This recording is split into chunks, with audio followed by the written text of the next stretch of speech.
book roll. Lane 39, two-time member of the Junior Team Canada. He finished fourth in PBA Rifle Championship, going great man this year, Zach Wilkin.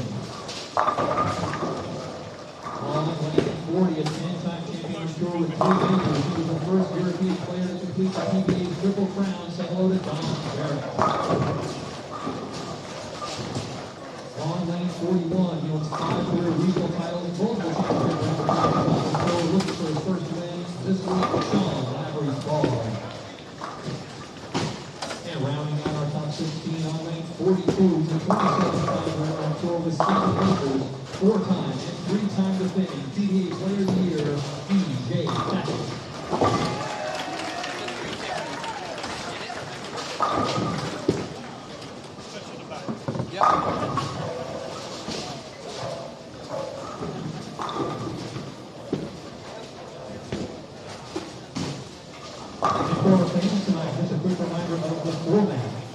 This is a total pins event. No match play tonight, no points, no round robin. It's just knock down those pins. They have 6 games to go to continue to add to the 30 games total. After concluding those 6 games, we'll get the top 5 for our broadcast on Sunday. Scoreboards all around the building for you. Of course, you can follow along at PBA.com. And we'll keep you updated with what the cut looks like at the bottom.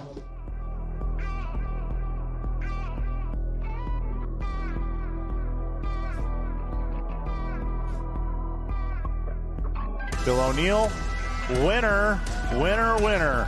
Bill O'Neill advances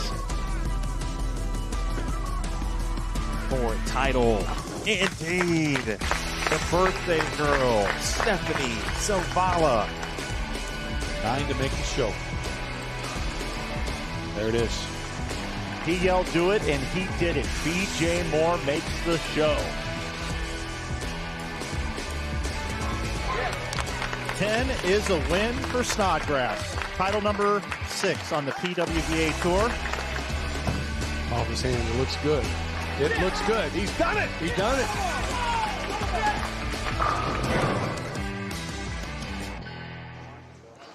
Good evening, everyone. Welcome back to the PBA Tour right here on BowlTV. My name is Mike Flanagan, joined by the PBA Hall of Famer Randy Peterson. And Randy, we're in the final round here in Fort Wayne, the Indiana Classic. We got 5 players averaging over 240, and that's our top 5 for the TV show. But there's 6 more games to go here tonight. Yeah, again, another sprint, the last 6 games to try to make your way into the top 5 for television on Sunday.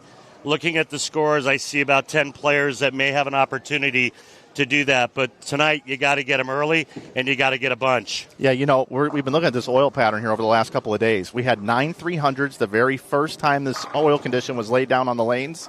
We haven't had any in the last couple of rounds. Right. Why do you think that is here on this 39-foot pattern? Well, our partner Jim Callahan, the expert, he always says it before we get started, and it's about laying down the same pattern day after day after day.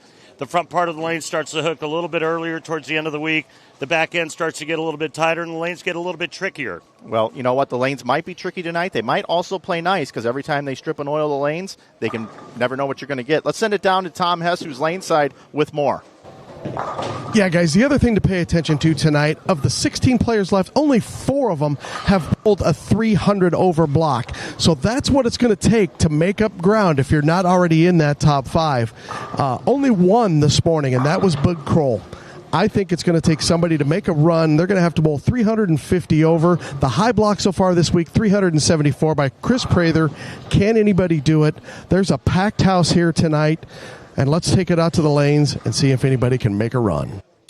Guys, can I just add to what Tom just said? It seems like with this oil pattern and the players that we have, if it's possible to shoot 300 over in a block, multiple people do it. You follow me? It's like... Yeah, we had 4. When Prather bowled 1574, there was 4 guys. Right. So what I'm saying is, if it's out there, you're not going to be lone wolf. I don't see one guy shooting 300 or 350 over, another player's not being able to do that. No, I don't think so either.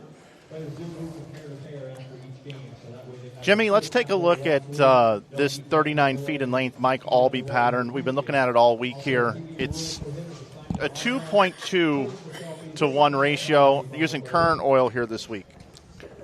A Current is an oil that is very high viscosity, so it makes the ball slow down in the front, which magnifies that early hook that we see on this pattern. It was installed in 2006, so we got a 20-year-old surface. I think you're supposed to see a bunch more urethane balls to the right tonight and try to stay over there a little bit longer because there's only 2 on a pair, and then they migrate to the left, because if they get to the left too quick, there's not going to be enough breakdown, and then the scores are going to be miserable.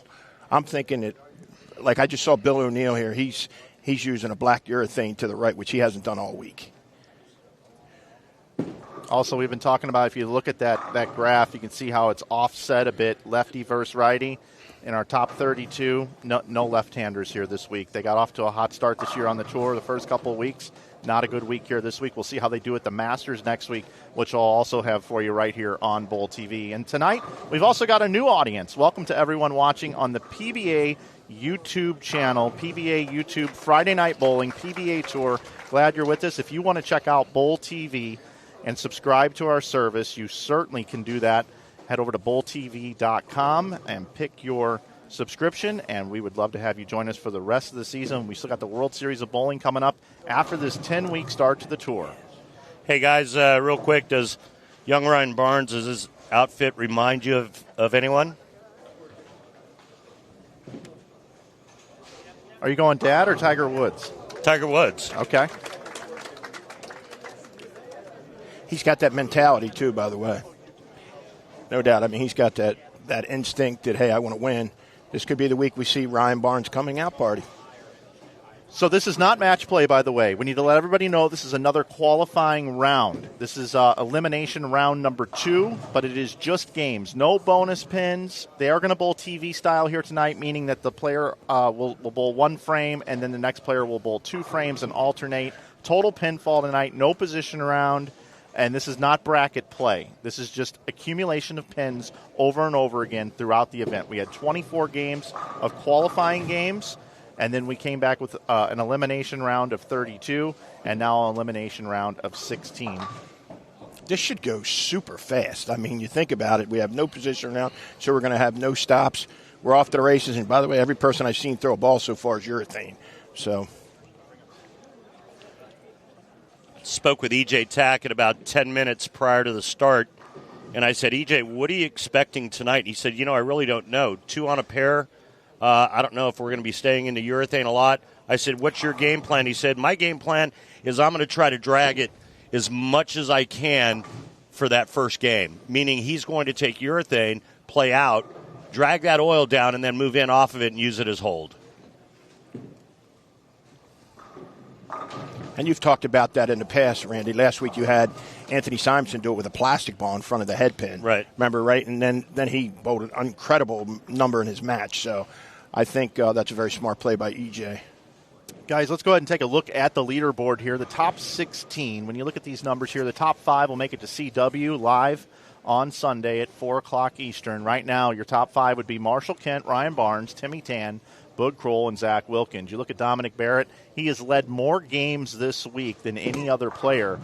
He is just outside of that show, 12 pins behind. Sean Lavery-Spar also very closely behind, along with EJ Tackett and Bill O'Neill. A little bit of a gap back to 10th and Nick Pate, but can still get there. You look at Doherty and Hoope in 11th and 12th, and we talked before today's show in our production meeting. You guys thought that down to about Hoope had a realistic shot to get inside the top 5. Players below that will just need a monster block tonight. I'll tell you what, did you see what Tom Doherty did his last 3 this morning?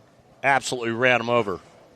Don't be surprised if he makes another run, but I don't think you can go much past Tom Doherty with a realistic chance of getting into the top 5. Yeah, the end of the block, 299, 268, 236 for Doherty. Huge.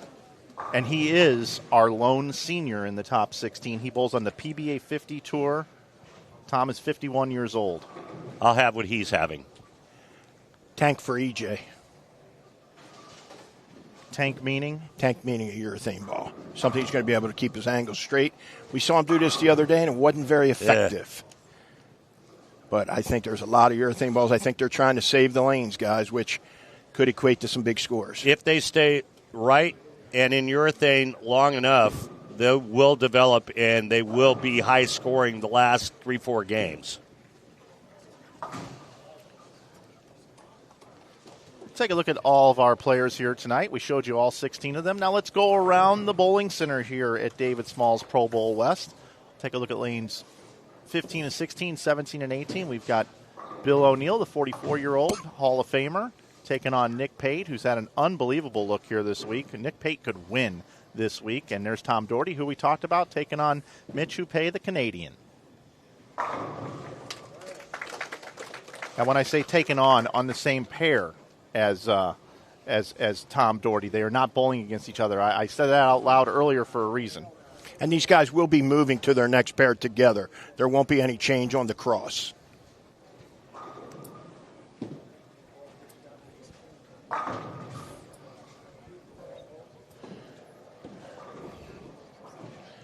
Wow, Mitch with them.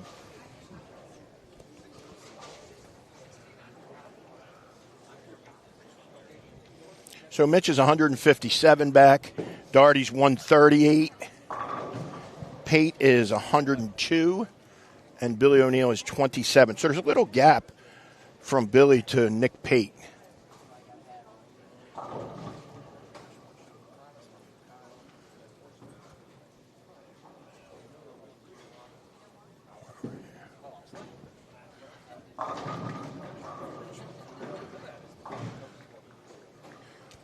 You're right, Jimmy. A lot of urethane early here tonight. I think that's a good thing, bud.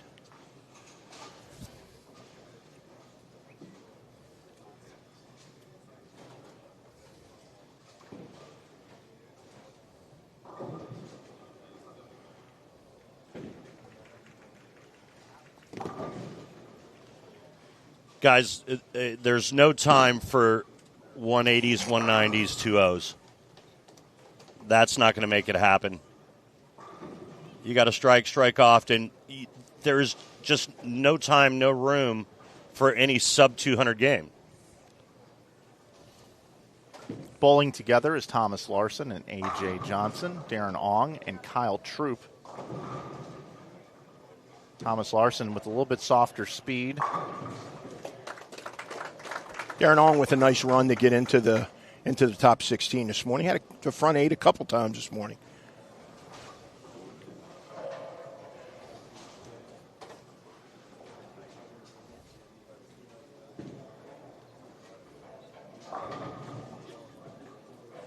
See the ticker down below shows you the standings of exactly where everybody is here inside our top 16. This is the final round before we cut to television.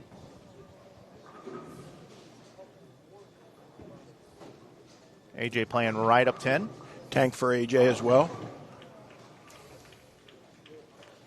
He's going to lead a tournament by about 500 one of these weeks you watch. He's going to clean it up. AJ Johnson? Yeah, he's going to clean it up, and he's going to That's bold. I didn't say when.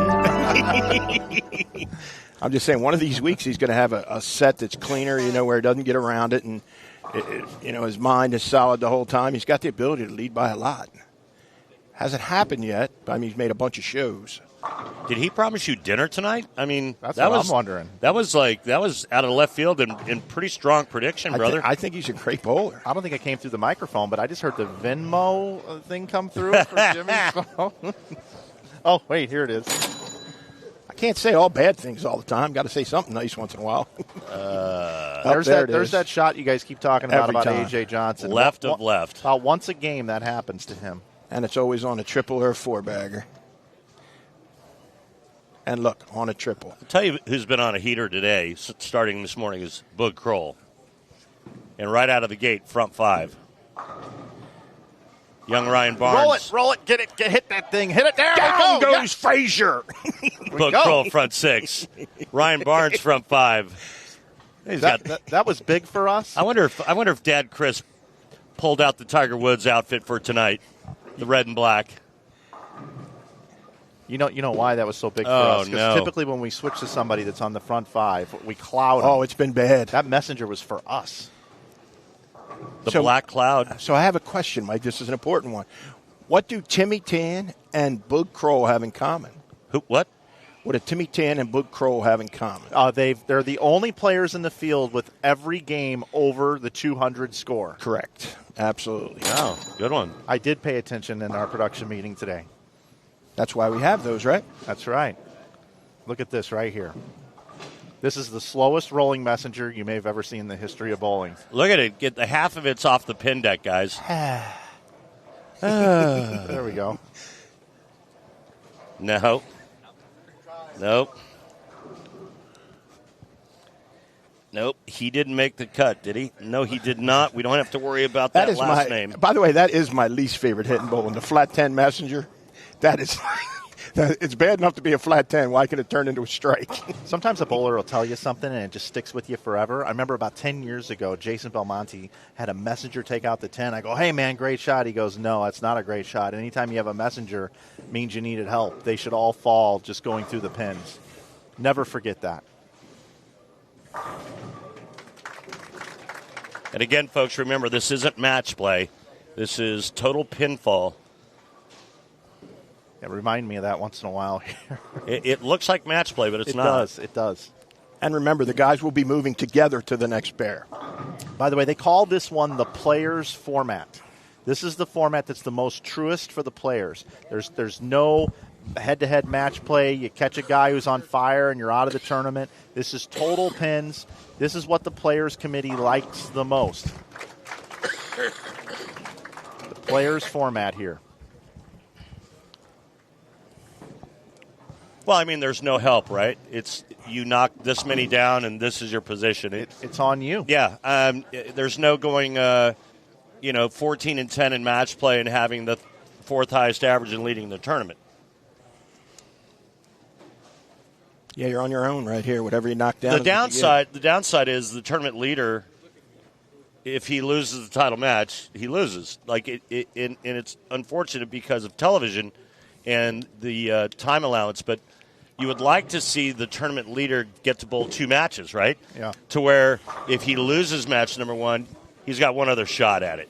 Problem is, you can't do it for television because what do you do, like, if the tournament leader wins game one? Now you've got a half hour to fill. What do you do? Have an exhibition match between Flanagan and Randy? No, yeah, I don't probably. think so. Yeah, that'd be fun. Bud Kroll just collapsed the 2-pin out.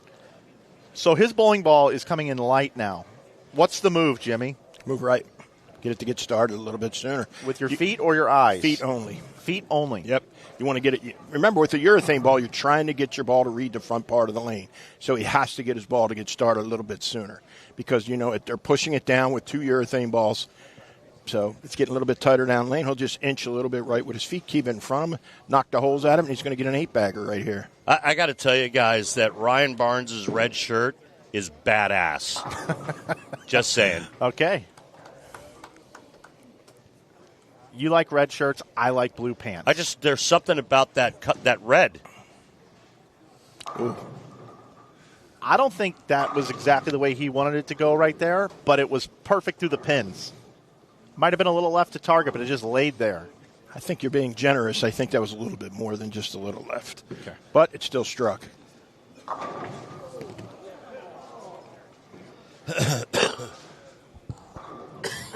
Excuse me, guys. Still getting over that cold from 2 weeks ago in Indy. I blame it on cabin pressure in the airplane.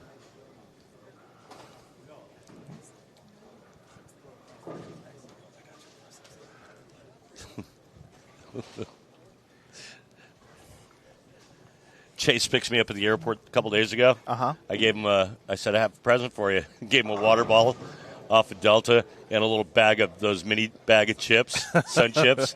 Here you go, man. He's like, I don't know what to do with this. Throw it out the window or eat and drink it.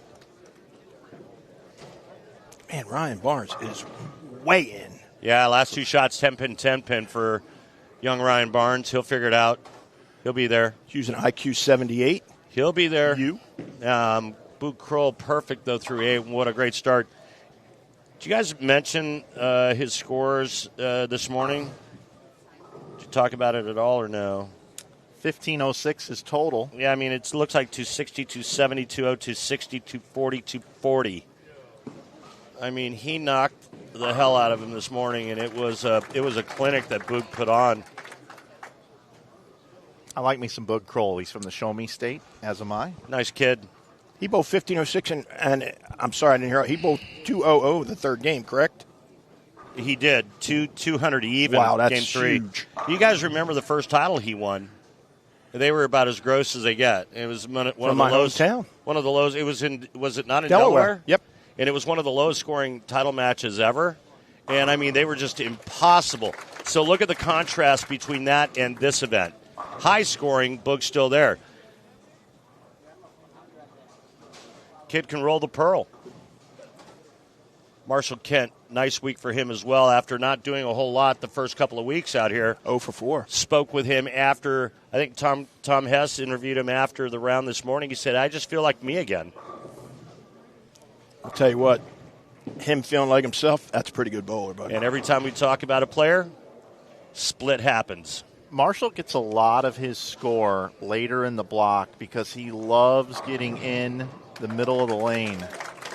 About game 3 is when he's been heating up.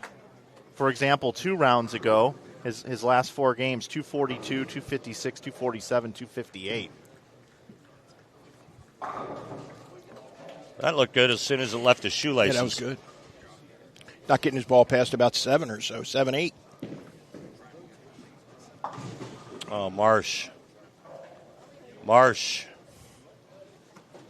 That's a bad mistake there because he loses count working on that double. Yeah, as tight as it is up at the top of the leaderboard, you really don't want to give up any pins tonight. No, I mean, every pin counts tonight, guys. I get going for it, but you know what? At least get 9. I tell you, Tackett, rock solid 237 start tonight. He's only 23 pins back of the top 5. Solid all the way across. He left a 7, a 9, and a 4. That was it. And on the same pair, Lavery Spark at both 268. He's only 16 pins back. So we're going to have a roller coaster tonight, boys. Let's buckle up, and we're going to have some strikes. I hope everyone out there is going to enjoy this.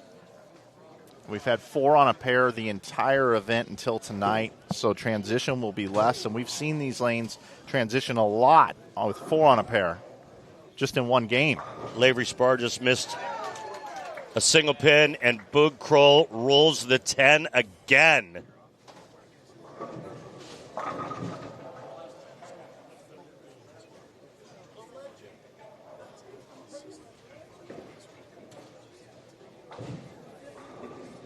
Tommy, I know you've been following Marshall along pretty closely. Tom Hess, PBA Hall of Famer. What do you got?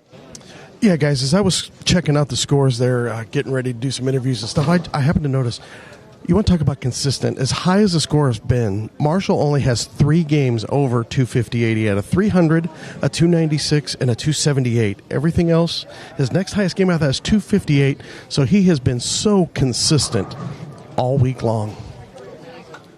Tom Hess kind of has that Roger Maltby voice, right? When he's down in the pits and he's got to use that little whispering big voice of his. Yeah. Sounds so good. There should be some ASMR on his YouTube channel of him just reading books to people. He'd be a billionaire. Wow, Lavery Spar missed that spare in the 10th, like you said, Randy. 235 for him. Could have been big and misses a single pin spare. Wilkins 212 being in 5th.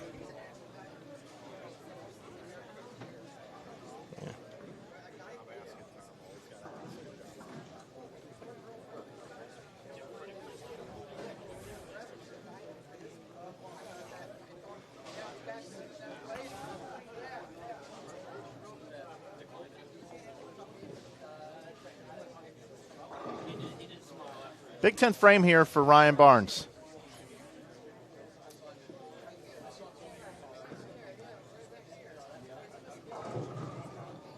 Oh.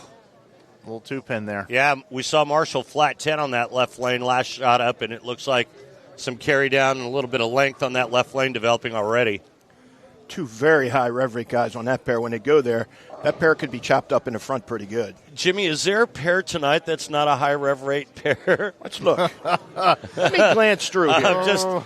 There might be some that O'Neill and Pate. Okay. Okay. I mean, It's less than the rest. no. I'm Darty and Hoope, no way that one. I mean, I'm just saying. Larson and AJ?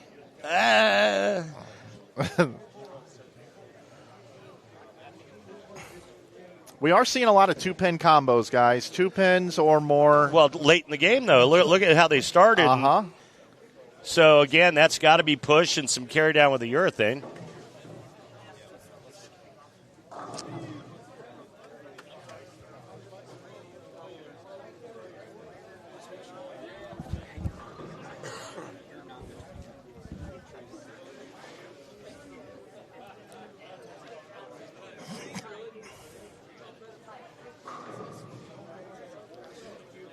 Hey, guys, let's send it back down to Tom. He's got a guest. Tom, who you got for us?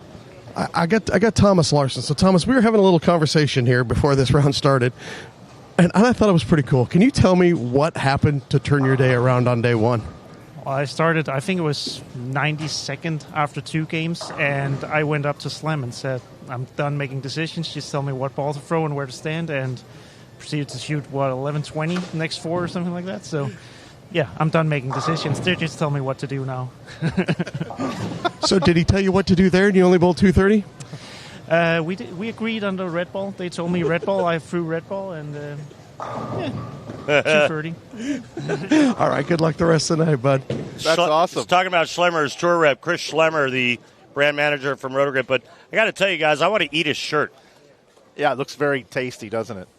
Hey, did he just say red ball up 5? Yeah, maybe? red ball up 5. Who else did that? Guy by the name of Walter A. Williams Jr. made that phrase famous. Red ball. My ex television partner Rob Stone used to sing that song in the rental car, Red Ball Up 5, which is a take from the Fix, Red Skies at Night. Okay. And Rob would change the names to Red Ball Up 5.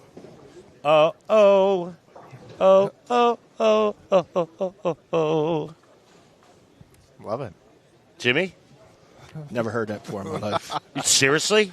He's also never heard of Biff Tannen. So I don't worry wanna, about it. I don't really want to hurt your feelings, but you had the Star Wars guy up there, whatever. I'd never seen that before ever. Wow, Jimmy. You've never heard of Luke Skywalker? Okay. I've heard of him, but I've never seen the movie. Bill O'Neill in the 220s. Pate, not a good start for him, 199. Doherty, not a good start, 204. And when I say that, folks, it's based on the scoring pace of what it's going to take to get into that top 5 for Sunday's telecast. Remember, in 5th currently right now, the average is 240. Fifth place guy had 212, so he gave the guys an opportunity from behind to catch up a little bit that game, Randy.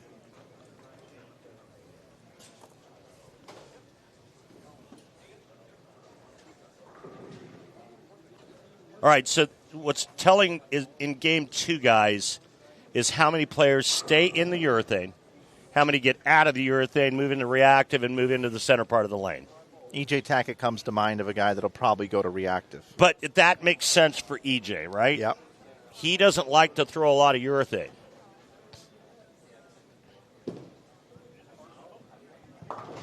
Zach Wilkins struggling here early in Game 2, back-to-back splits, guys. Folks, here on BowlTV, we've got our bowler of the day. We have revealed 2 of the clues already. There'll be 4 total here today. Right now, they are 4 PBA National Tour titles and was the top seed at the U.S. Open by 263 pins. Our 3rd clue of the day, we'll have one more for you a little bit later. This one is currently is a GM at a bowling center owned by a Hall of Famer. How about that? So there you go. There's your clues. Don't type it into the chat. You have an opportunity to win 3 BowlTV T-shirts over here on BowlTV if you select all the way to the right of the tab, of the chat tab, and you can enter in to win. Don't give it away, and we will reveal the 4th clue a little bit later here tonight, and then the winner here at the end of the night. I think Jimmy's got it. I'm pretty good at this one, but I'm not good at many things. This game, I got Leskowski last week. They threw us the curveball on Jazz now. I'm still a little salty about Jazz now when he said he was from Vermont instead of New York. Instead of Fishkill. Oh, yeah. Instead of fish kill, yeah. Because he knew if he said fish kill, it would have been a dead giveaway. There's only been one professional bowler ever in the history of professional bowling from fish kill. So I just got a text from my buddy Ron Palumbi Jr., two-time major championship winner. He said that Ryan Barnes' shirt to him looks orange. Yeah, we're getting a lot of comments all over the universe about that it's also orangish looking. So to those of you that thinks it looks orange, what you need to do is you need to go into your flat screen TV settings, and you need to turn down your color gamma a little bit, and then it'll turn red on your screen. That's not orange. I mean, I'm looking right at him. Folks, that is red all day long. It's a very bright red. It is not a fire engine red. No, it's a bright red. I can see how it can be mistaken for orange now just because they said orange, but it's not orange. Zach Wilkins has 212 first game and 17 through 2 frames. He's got 229 through 12 frames. Currently in 5th after the qualifier getting into the top 16. Interesting. Yep. We're going to see some shuffling tonight, I think. We see Kyle Troop here, featured in episode number 1 of Born to Bowl. Did you guys see that, what Ryan Barnes just did? One-handed, with his thumb in it, didn't really touch it with his left hand, and just slung it down there about 25 miles an hour. That was pretty impressive.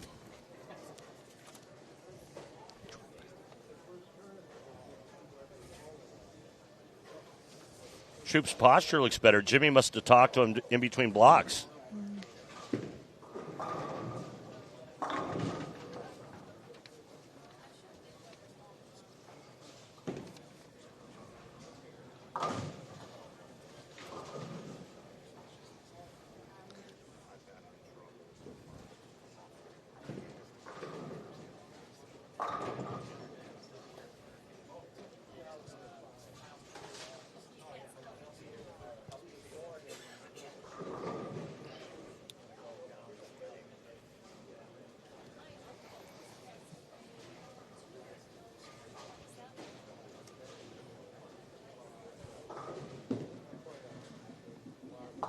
Again, Kyle Troop on Born to Bowl this week on HBO. You can catch a new episode of Born to Bowl this Monday at 9 Eastern.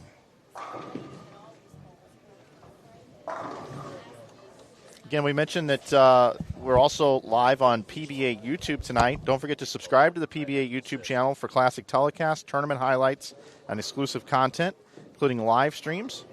Go to youtube.com/PBA to subscribe to the biggest bowling channel on YouTube.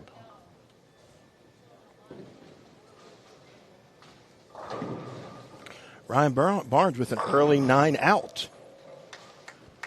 Hey, guys, I'm also being told that wearing red on Fridays to support the troops abroad.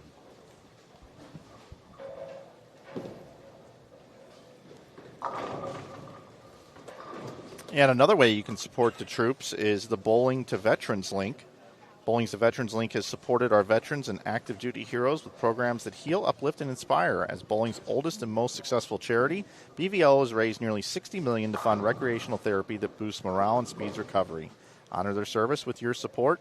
Making just a $5 donation per month can make such a huge difference in a veteran's life. Donate to BVL today.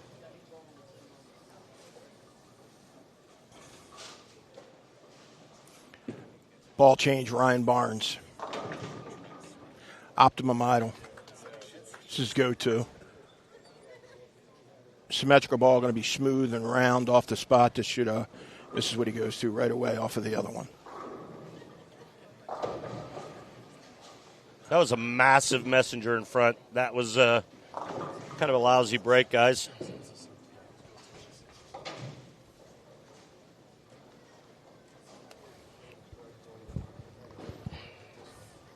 Back over here, since we moved back to Ryan Barnes, I know we talked about the 9 out up there. Occasionally when a pinfall is a slow rolling pinfall, sometimes our scoring that's integrated won't catch that. That was a 7-10 that he left, so that 9 out is actually supposed to be an 8-1.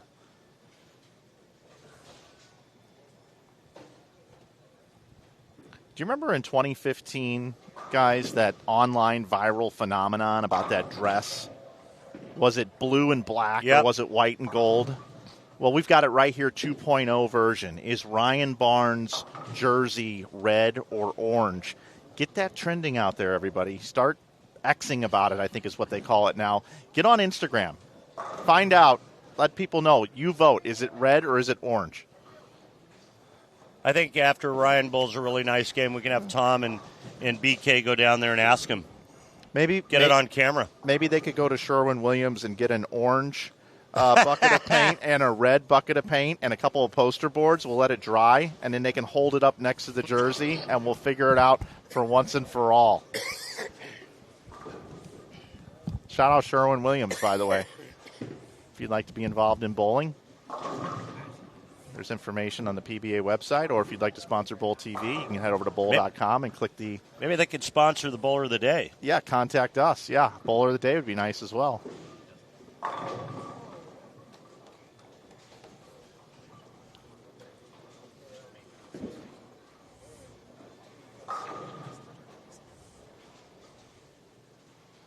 There it is. Jimmy, what color is that? Gold. Gold and what? Gold and white. All right. What's so funny? I thought it was gold and white too, Jimmy. I'm seeing it blue and black just like Marshall Kent's jersey.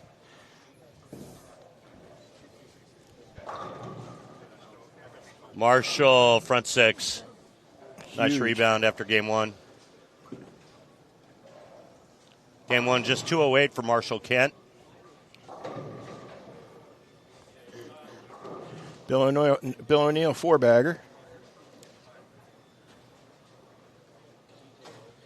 One of our chasers. He was only 27 back before the last game. We should have a score update soon. Pretty big jump from 9th to 10th, guys. You have O'Neill at 12:01 and then Nick Pate at 10:99. Quick news flash, too. Bud Crow has the front five again.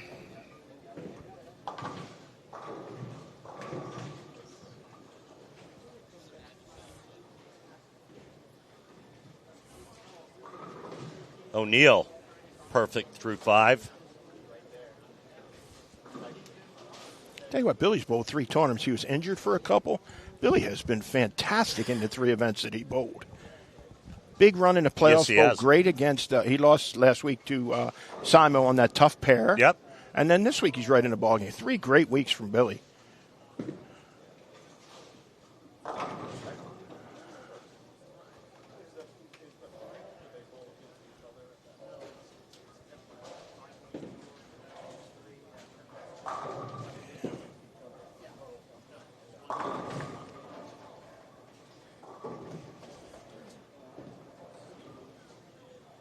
Billy got away from that outside line quick.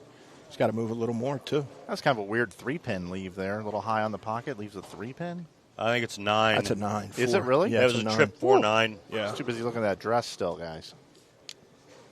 The one you thought was blue and black.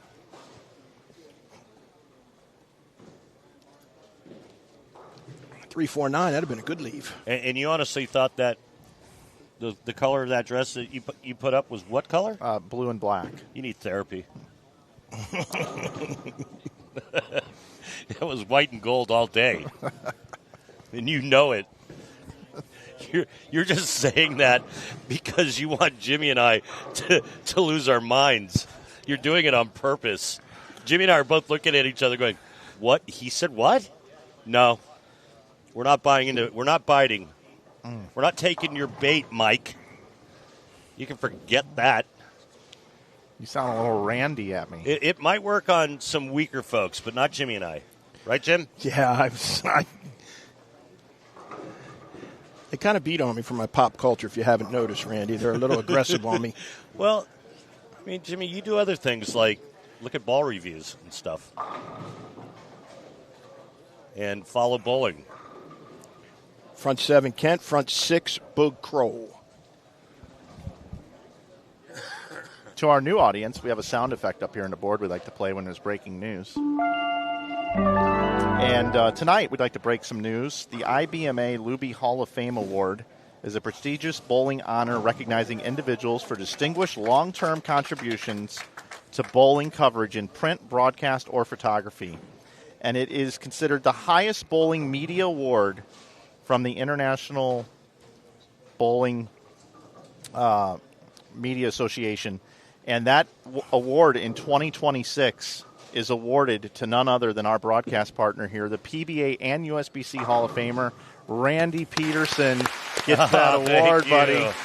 Thank you, guys. I got the call earlier, and that was pretty amazing, man. It's quite the honor and greatly appreciated. So thanks for mentioning that, Mike. Well deserved. Thank you, sir. Well deserved, buddy. That's very nice of you to mention that on the broadcast.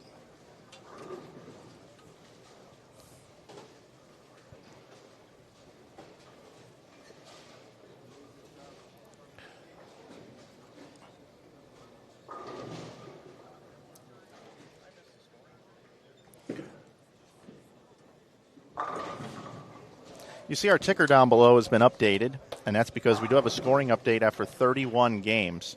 Ryan Barnes still your leader, averaging 242 for the event. He is at plus 1308. That is above or below 200 score. So for 31 games, based off a 200 par score, he's 1,308 better than that. And Marshall Ken is second at plus 1295. Third is Bud Kroll at plus 1294. Timmy Tan is fourth at plus 1244, and fifth is Sean Lavery Spar at 1221. Lavery Spar is averaging 239, so it takes a 239 average to make it inside the top five now. EJ Tackett is just 5 pins behind. Now remember, EJ is the reigning back-to-back-to-back Chris Schenkel PBA Player of the Year. Nobody has ever won it 4 times consecutively. EJ having a pretty good start to his year, and he could make another show here this week. He's just 5 pins back.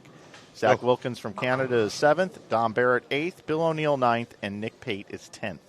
And you can see that O'Neill in 9th, only 20 back, but then it starts to separate pretty good once you get to Pate, Hoope, and super senior Tom Doherty. And I say super senior not because of his age, but because he's super fantastic. That's right. Mike, I have a little tidbit for you, sir. Yes, sir. Bud Kroll, the first 2 games this morning, had 547. He bowled 288 the first game, and he's got the front 8 this game. So think about what his score is going to be for the first 2 games for that round and the last one. Jimmy, you said 269, 278? Yep. Yeah, to start. That was this morning, guys. And then he's got 288 right now. 286 and then 86, I'm sorry. And then what did you say, front 8? Front 8. Yeah, I mean, that's really banging it hard the first couple, isn't it? We saw Bud Kroll, I think it was 3 years ago now in Wichita, where he put on an absolute clinic and fired off over 30 in a row.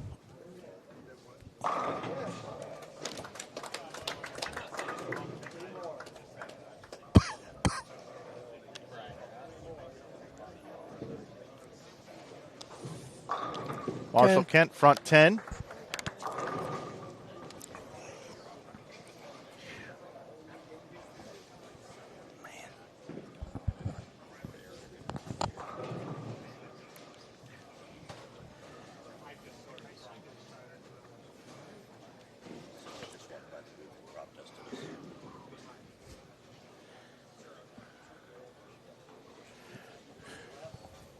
Can we finally get a 300 game? We haven't had one. No, Jimmy, because you forever. just You know just what? said that. I'm feeling positive about it tonight. And it's not just you; it's all of us. I'm feeling good tonight, though. I'm feeling it. 13 of them we got. Marshall Kent has already bowled one in this event. It was in game number 3 of the first round. He also has a 296. And by the way, on the 296, he switched balls on the fill to get information.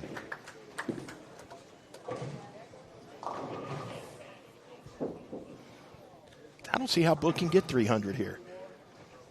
It's a tough task. I like the. Now there you go. There we go. Guys, no way Boog shoots 300. No here. way. Can't happen. No chance. I mean, there's this guy. It's got ring 10 written all over it right Because here. every time we say somebody's going to get one, they just get so We're on clouded. about So, 38 in a row clouding Yeah, people. we're going to go the other way. He's not capable at all. No got way. ring 10 No. written all over Oh, it. that's only chance. 4. That's so That's high. only going to be. Oh.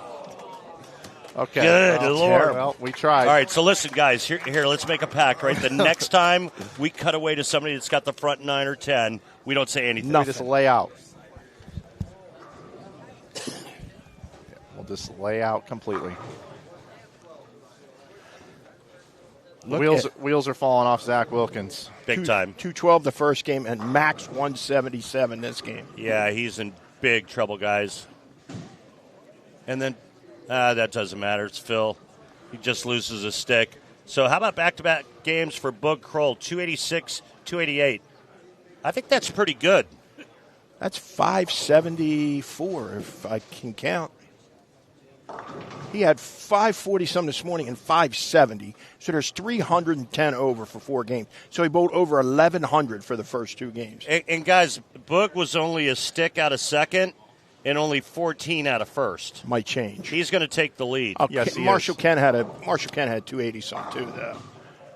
What did So- Marshall have? 289? Oh, yeah. Okay, so Marshall is going to stay a pin or two ahead. Should go, what did Ryan Barnes say? 227 max for Barnes. Shoot. What did Barnes shoot? Max 227. They're both going to go So around. both are going to go around. Ryan's going to go to third.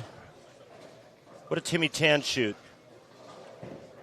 Timmy Tan can have 256. He can go to 1,300. So Ryan Barnes, 214, guys. So he is going to drop minimum to third. Marshall and Boog are going to go around.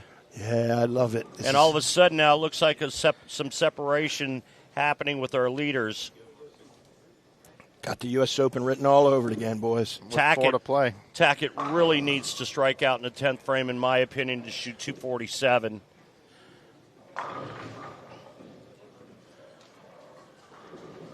Lavery Spar with a soft 10. He's going to max out, if he covers that, looks like he's going to max out at 218. EJ can go around him soft.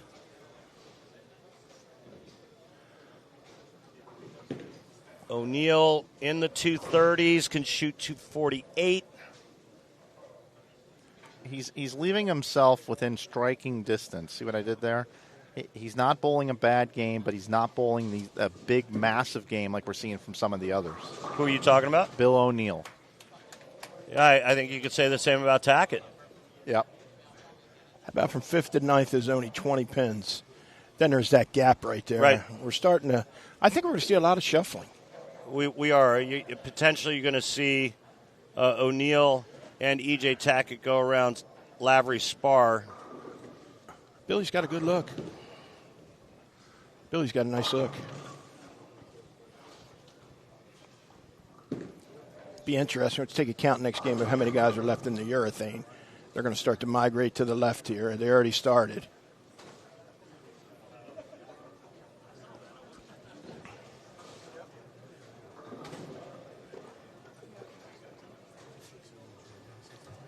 Spar, week 10, 4-pin, urethane. Remember, we talked about that. When Time you to get start away to get from it that and move look, left. Yep. Time to get away from it, move left. We got Bill O'Neal. He's part of the Brunswick staff of brands here. And we're going to watch Bill O'Neal throw this shot. And then we're going to go to a representative from the Brunswick brands who is Marshall Kent's personal ball rep. That's Jason Woznar standing by with Tom Hess. Tom? So, Jay, Boog Kroll, the only player to bowl 300 over in this morning's block, starts 280 tonight. What's been his key to success so far? The right surface on his urethane. He didn't have enough the first few blocks. We put a little extra.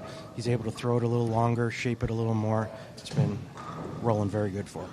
All right, thanks for your time, Jason. There you hear it. Boog went with a little more surface on that urethane ball tonight, and it seems to be paying off. I mean, how much more surface, Tom, can you go with the urethanes? You just go like with lane screen? I mean, they were hitting him with 360 this morning. It's like let's see. Well, I'll take a Brillo pad to my urethane ball, and How about a chainsaw? Well, you tie it to the back of your car. You drive around in the parking lot for a while. I Tommy, don't know. that is a great idea. Tom, you've done that. I know you have. That is a great idea. Let's throw it around. Let's throw it around in the parking lot for a bit. I cannot confirm or deny whether I have thrown a bowling ball in a parking lot. Tom, you don't have to. We know. I got to tell you, I've scraped Norm Duke's ball on the sidewalk one time to make it hook. We were in Akron. I was digging in on the sidewalk. I got to be honest, I did do that. Hey, while we're talking about that, do balls still get tracked out? I remember back in the day there was a such thing as saying, oh, man, this ball's all tracked out. Well, yeah, we used to resurface them. If you're pulling it around on the back of Hess's Tahoe, that ball's definitely going to be tracked out. They don't get tracked out on this tour because they drill new balls every 5 games. Yeah, we used to resurface them. Now we don't anymore. We just get new ones. Yeah, EJ really could have used a double there for 240 instead. Looks like it's going to be 220. He pays attention to everything around him. He sees the scores coming in, and that's why you see the disgust. Guys, he was only 5 behind Lavery Spar. He's going to pick up 23 on him with a strike here in the fill. Pate, 238 with a strike here. 237. It's going to be a little repositioning on that leaderboard with Marshall and Boog going around Ryan Barnes. Ryan will go to third. What's Timmy Tan's latest? 256. 256. All of a sudden, guys, we're starting to see 3 or 4 of the top 5 bowling big games and starting to separate themselves from the rest of the pack. After the first 2 games, Boog Crow is going to be 78 pins higher than anybody else in the field. 39 pins a game higher. He's got 574, and Marshall Ken is 496. That's impressive.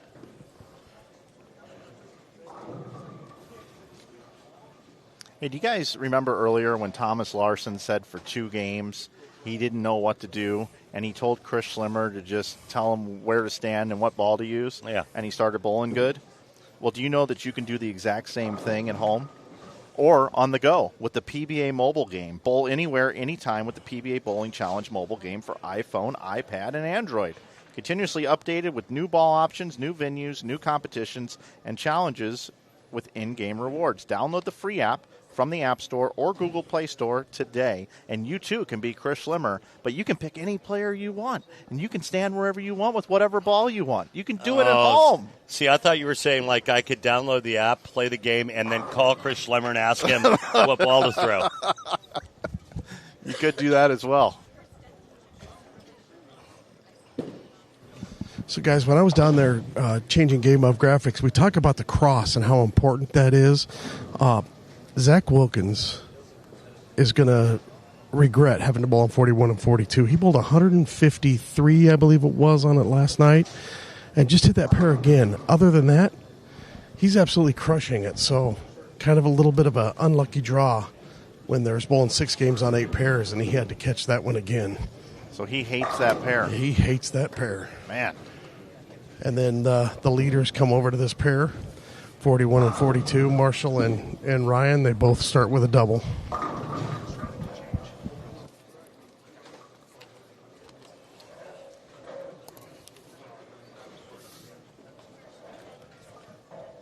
(41-2), Zach Wilkins undoing.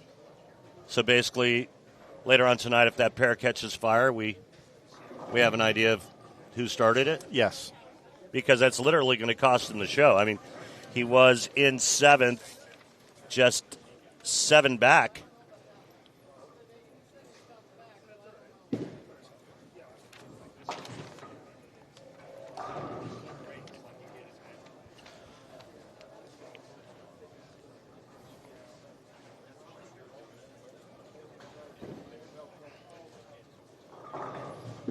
Marsh still in the earth, in. Nice. Getting the light hit. It's nice seeing Marshall Kemp bowling well. I know his coach, Mike Jasnow from Fishkill, New York, is pretty happy about it as well. I don't know what part of the country Mike's in right now. I think Reno, maybe? He's not in Vermont. That's where he was born, but he's not there anymore. He was there a day or two. He's probably going to send me a text real quick telling me where he's at. He might be in Liberty, Utah at home at the moment. That's true. Barnes still in urethane? No, that looked like reactive. No, he changed last game. What is that? That's a reactive ball. Yeah, Optimum Idol. What is it? Exponent? It's an exponent. Exponent reactive?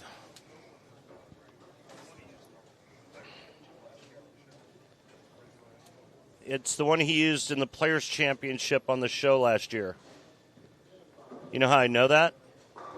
CB near the booth? Because his dad told me.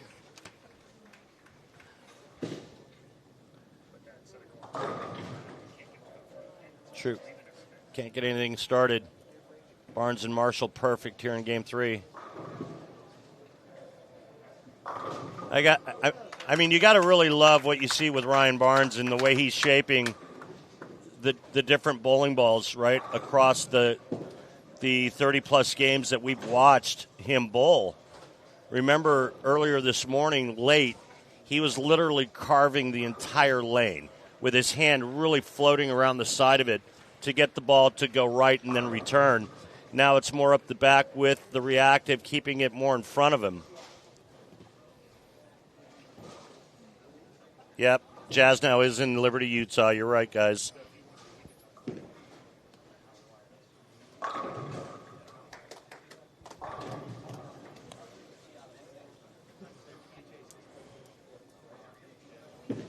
We have a 32-game update coming in here. Marshall Kent, your leader at 1383. Just one pin back. Boog Kroll, they both bowled monster games. 289 and 288. They are just one pin apart from one another. Now Ryan Barnes in third with 1322. He's got some momentum going here in game number 3. Timmy Tan fourth at 1300 even. E.J. Tackett is now inside the top 5 and is on the show currently, but just one pin back is the Hall of Famer and Bill O'Neill. And just 16 pins back is Sean Lavery-Spar, hanging tough. Dominic Barrett, who has led most of this tournament, 33 pins outside of the top 5 currently. And then there's a little bit fall back there to Wilkins, Pate, Doherty, Hoope, Larson, A.J. Johnson, and Darren Ong, along with Kyle Troop, who's all the way down in 16th now. And, guys, there's the separation that I've been talking about and waiting for it to happen. 144 pins separates Marshall from the show, right? 144 ahead of O'Neill. If Mike Jasnow is listening, which I know he is, that's Marshall's coach, send me a text giving me 2 nuggets on why Marshall is bowling so well this week. Quick information on Ryan Barnes' ball, the Exponent. It's a low RG ball, 2.48 with a differential of 0.42. What that means, the ball spins very quickly, but it doesn't have a super lot of diff, which that means it's not going to overhook, so he should be able to play a little bit straighter, and that's exactly what he's doing right now. Diff? You meaning differential? Differential for the overall amount of hook. It's a little bit lower. Usually the big balls are in the low 50s. That one's 42, which will let him stay a little bit straighter. It won't flare too much to make it come off the spot. And would you consider big balls being the asymmetrical balls? Correct. Yep, this is a symmetrical ball. Oh, symmetrical. Whoa. Nice break there for young Ryan Barnes. Him and Marshall, along with Boog Kroll, just lighting them up, guys.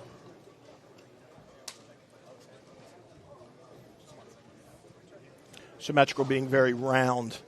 The shape you'll see is very round. It won't be quick and then stoppy. It'll be archy and round. Who will be the first player to miss here between Marshall Kent and Ryan Barnes? Could we possibly have a couple of 300 games? It's still left out there right now. Well, not anymore. Just clouded him. As Marshall throws this shot, we're talking about Marshall and Ryan Barnes and PBA Hall of Famer Chris Barnes here watching, of course, his son Ryan, and also competed here this week. And Tom Hess has got Chris laneside right now. All right, Chris, so we've been talking a lot about Ryan's ball change. What was the decision to go to this Exponent? Well, it's all his choice, but basically, I mean, Boog's bowling great. Marshall's bowling great. There's guys that are hitting a lot of score, but they're getting it from a different spot than they've been getting it from the last couple of days. Ryan's move has been basically hooked urethane more than everybody, and then he went left of that. Well, he tried to go left of that, couldn't knock him over. he's fallen too far behind. So he completely changed strategies and went to the much weaker reactive ball, the same one from the players that Randy talked about, and getting his hand forward so that it blends off there more like a urethane ball. But now he can take advantage of all that carry down. And so he's getting the part that seems to be where you can strike tonight. That earlier hook in the front and the tighter down lane is the big ball just won't go through him, even for him. And did I hear you right? Did you say he hadn't thrown this ball since that player's show? I don't know. I haven't seen him throw it. He doesn't throw it a lot because they need to be harder. He's got a lot of balls that, when there's a lot of oil in the lane, they tend to be hard, drier. And Jack 60 hooks quite a bit, and they were difficult, and the ball was great for him there. But he's kept it around, but he doesn't throw it very often. I haven't seen it so far this year, and then he had it out here tonight ready to go. So it's been fun watching him pick up the game, and he's got some intuition that it's fun to watch. All right, Chris, thank you Tom, very much I for got your one time. question. Oops, Mike's I got one question. How nervous is Dad tonight? He wants to know how nervous Dad is. Oh, you heard it. Yeah, I'm not that nervous for him. I'm just more watching him go through the moves, and it used to be I feel like I had to be there every shot to help him kind of work through it. And now I'm just a spectator. And so, I just want to cheer. I wanted to go good for him for his sake. I think it's going to be great when it does, but that first win is, everybody says you're going to win, but until you do it, you don't know it. Chris, he really has a pretty good idea of what's going on now, doesn't he? This is something that it took me years to get to this spot, where I instinctively just change strategy late in a tournament, down to the final games, and go and be fearless and just do it. And, I was 28 when I came on tour. He's 23. He's already doing the stuff that I was probably in my 30s before I was doing comfortably. All right, Chris, thank you very much for your time. Thanks, man.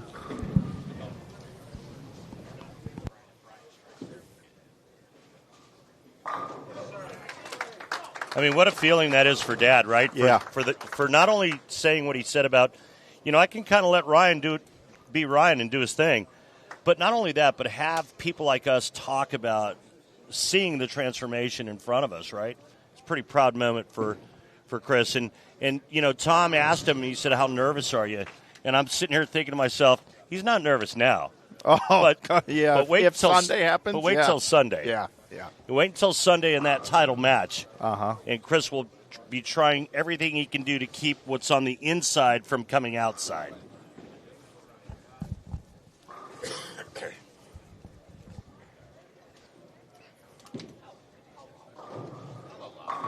Now, guys, I did get a nugget from Coach Mike Jasnow, the coach of Marshall Kent, on what he's been working on in particular, and it's the amount of tuck in the downswing.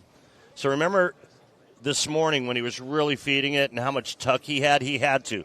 But when he's going straighter through the front part of the lane, you have to be able to control that amount of tuck to match the trajectory through the front part of the lane. And that's what Marshall's been working on. Guys, I think we got to pay attention to Boog Kroll, too. He's got spare 5-bagger. He can put a big number on him right now.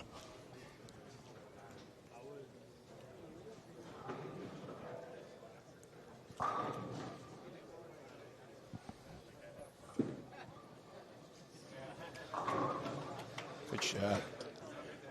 Yeah, Boog can put a little 850 on him here after Ryan.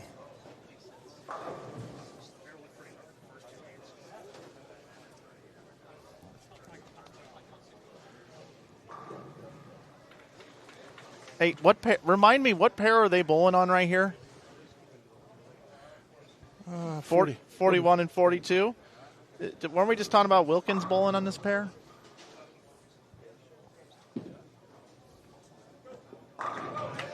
That ball won't overflare in that spot right there. That's a good call.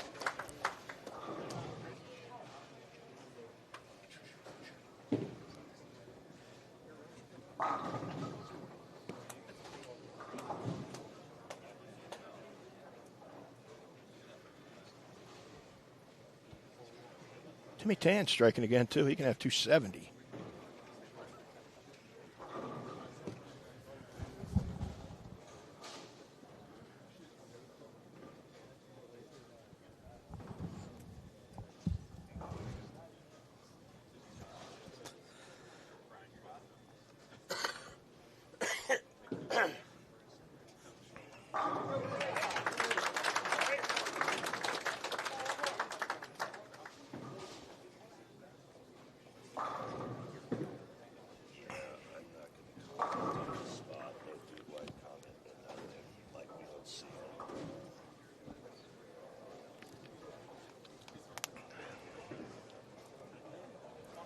We are doing what we said we were going to do, right?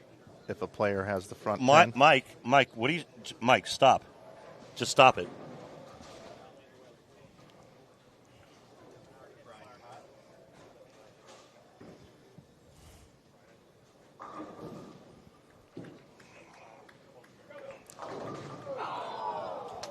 Way to go, Mike. Way to go. I mean, seriously? We'd already talked about it. Can we go to Boog and Timmy Tan? What's Boog got up his sleeve? He can bowl 258, so that would give him a cheeky little 820. So, guys, what we're seeing is these top 4 players, 1 through 4, are just banging the gong. Yeah. Right? Bill O'Neill, though, is getting into the conversation with a max 279. EJ Tack at 279 through 6 frames.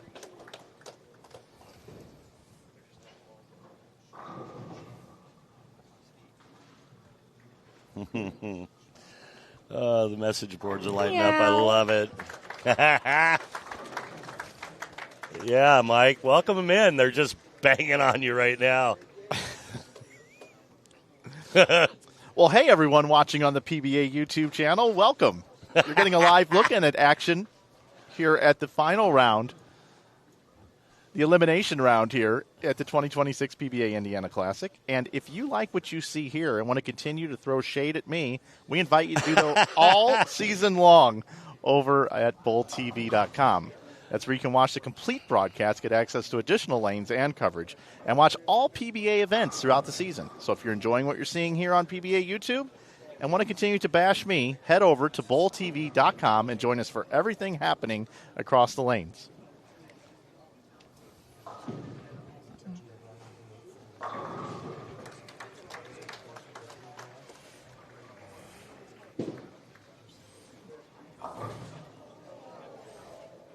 Those top 5 guys? Yeah. EJ Tackett's got 279.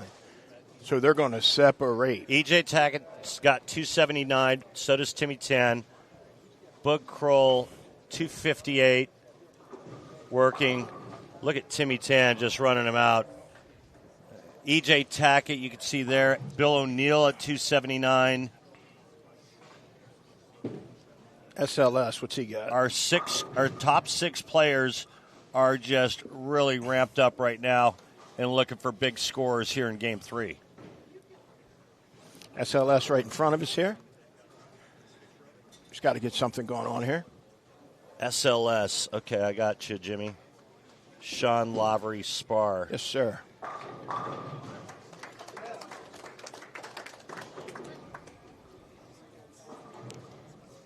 Bill O'Neill, his 270 bid denied, but covering the 3-6-10, he can still shoot 259. He's going to lose 20 if EJ strikes out. Zach Wilkins having a hell of a time to start here tonight, guys. Open to start, but he did just now throw a 4-bagger. Wow, those top guys are putting a session on it. Remember, we talked about it at the start, right? Because 2 on a pair, less players, would the scores elevate? And we thought they would. Yeah. We also see some players staying in urethane longer than we did this morning. Remember, this morning they were out of urethane from Game 1. Yeah, there's still a handful of guys still in it.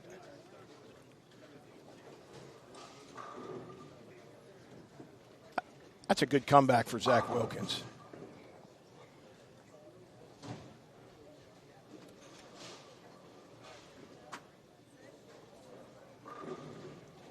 Oh, my goodness. Boog Kroll just knocking the snot out of him to start here. Again, another possible 250 game. 574 for the first 2, so. Yeah, what is 280, 280? Yep. And now possible 258. So 574 and 258. What's that? 840. What do we got here? 842. Oh, you got 6, 7, 574. And 260 would be 834. He's so not going to shoot 262. Yeah. 258 he can have. Right. So that would be 832. Correct. 8:32 to start. And that's big.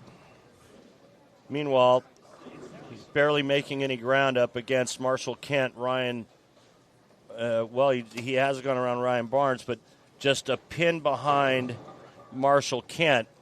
And then this man, E.J. Tackett, looking to hang on to a spot. Wow. Yuck. That looked like grabbed and left. Yeah, never got it right at all.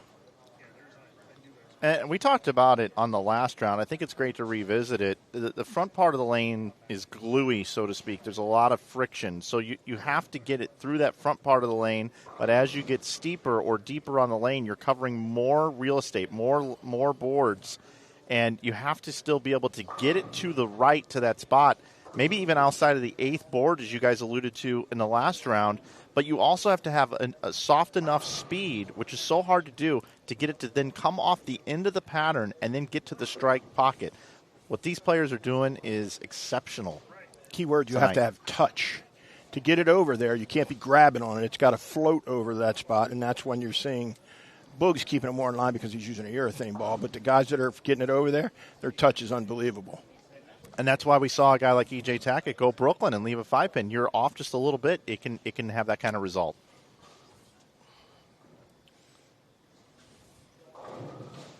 Timmy Tan currently in 4th. He's averaging 240 on the event. He can max at 279 here. That's not a urethane ball. No. A gorgeous shot.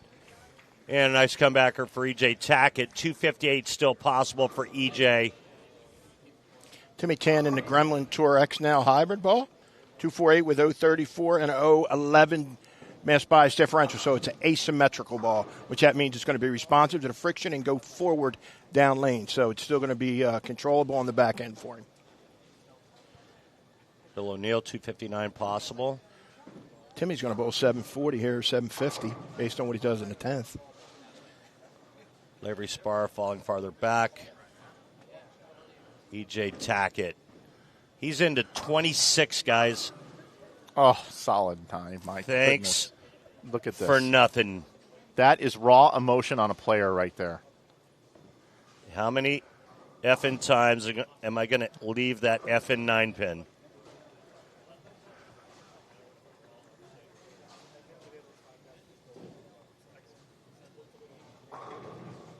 Meanwhile, Bill O'Neill out here just doing his thing, 44 years old, the Hall of Famer. Hanging tough. Yeah, one of the lower rev rates tonight, if you can believe that or not. When he came out on tour, he was one of the highest rev rates. EJ must missed that, by the way. Jimmy almost only counts in horseshoes and hand grenades. Thanks, Dad. Oh. The old bucket crumbler for Pete. 208 though, not enough. You just got you need sticks. You got to have anything above 230 plus, guys. Tackett 248 gets him to 1288.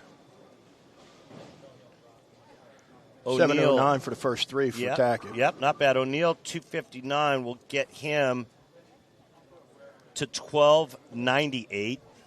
Sounds familiar. Timmy Tan putting a session on. He says, I'm making this second show. So it looks like Bill O'Neill might go around Tackett by 10, guys. My math is right. It's hard to watch this and do math at the same time. Timmy Tan, 275. 1375 will be his total after after 3. You are correct. Bill O'Neill will be in the show now. He will be 10 pins ahead of E.J. Tackett. Of E.J., right, yeah. Guys, bowler of the day. We've got 3 clues already. Let's reveal the 4th. 4 PBA National Tour titles, was the top seed at the U.S. Open by 263 pins, currently a GM in a bowling center owned by a Hall of Famer, and this person also is from Richmond, Indiana. Richmond, Indiana. If you know the answer, you on BowlTV can go over to the information tab over to the right above the chat, and you can submit your entry on who you believe this is. And this player will be named a little bit later in our broadcast. You have a chance to win 3 BowlTV t-shirts. It's called a family pack. We call it, though, give it to whoever you want pack, which could be friends, family members, people very important to you. Or as we mentioned, you could head to your local establishment and maybe give a couple away. Maybe members of your church. That's right. And Randy, we did a deep dive into that earlier in the week. I will not maybe a member in the BowlTV booth. Yes. Here we go into game 4. Kyle Troop.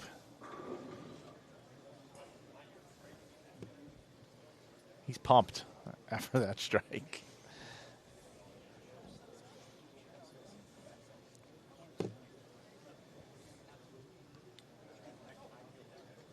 By the way, is it okay for me to just say rest in peace, Chuck Norris? Yeah, Chuck Norris passed away today. Yeah, I read an article that he was struggling a lot yesterday. Went into the hospital. I guess it was much more serious than what they thought.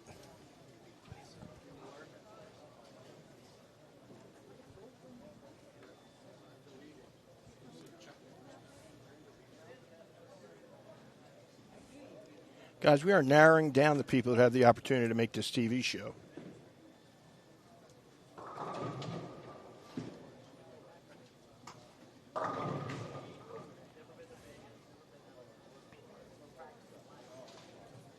Timmy Tan, 744 for the first 3. O'Neill, 723. Tackett, 709.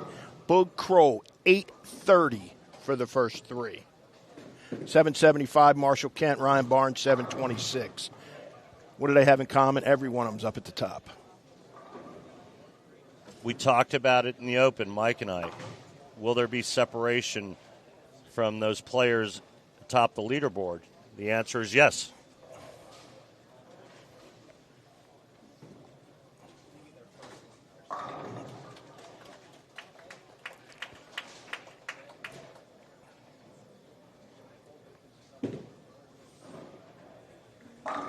Nice spare by AJ. 3-4-7. Remember, folks, the cut will be down to the top 5 for Sunday's live televised finals on the CW.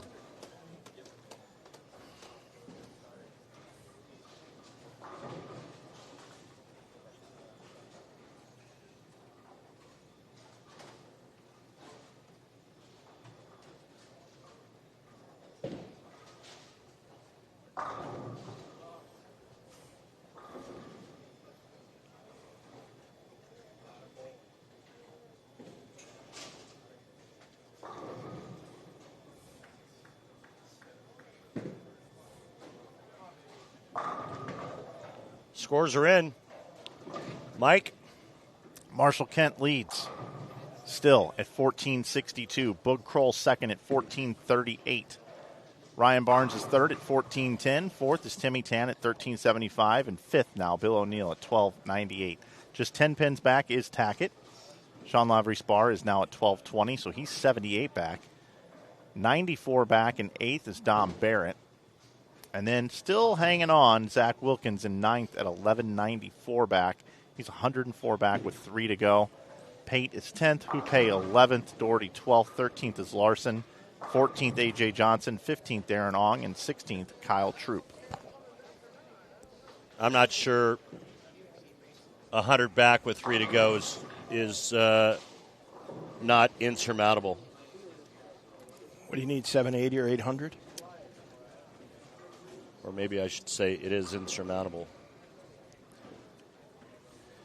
It's going to be tough to get 100 back when the scores are this high, guys. You got to bowl 100 more than the guys that are in the top 5, right? Too, who are bowling 750. Right, so the guys shoot 750. The only way you make is by shooting 850. I don't see that happening. So I think realistically,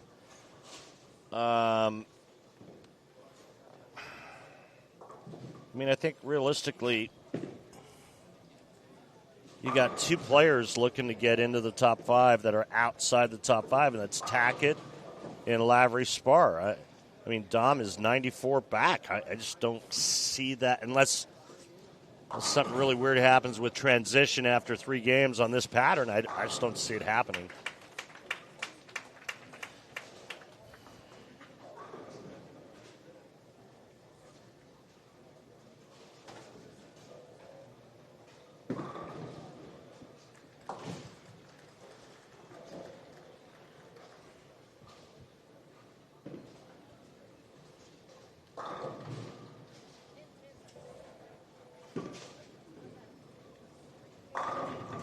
Still your thing for Bug.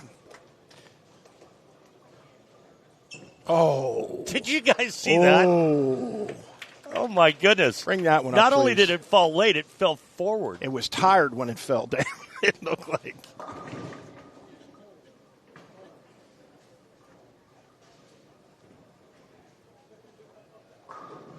Ryan Barnes. He's got all the right combinations going on right now. Check this out, guys. Yeah, wow.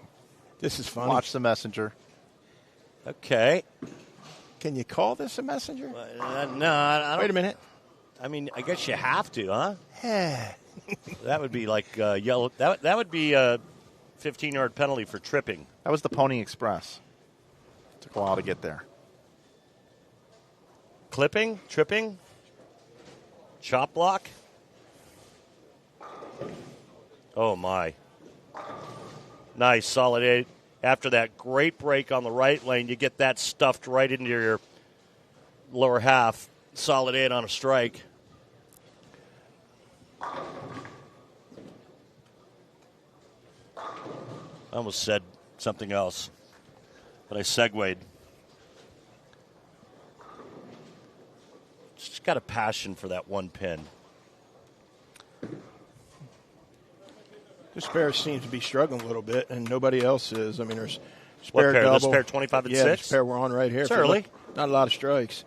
The other pair, spare double, 4-bagger, spare double, double. I get it, but I mean, he just went stone 8. Yeah. Yeah, and I see what you're saying. A lot of strikes across the rest of the pairs. Yes, sir. Oh, that was a great shot by Boog. Yeah. Lavery Spar trying to claw his way back into this. It's a crucial game for him, being 70, 78 back. He needs a game. Dom's ball hooked at the dots that time.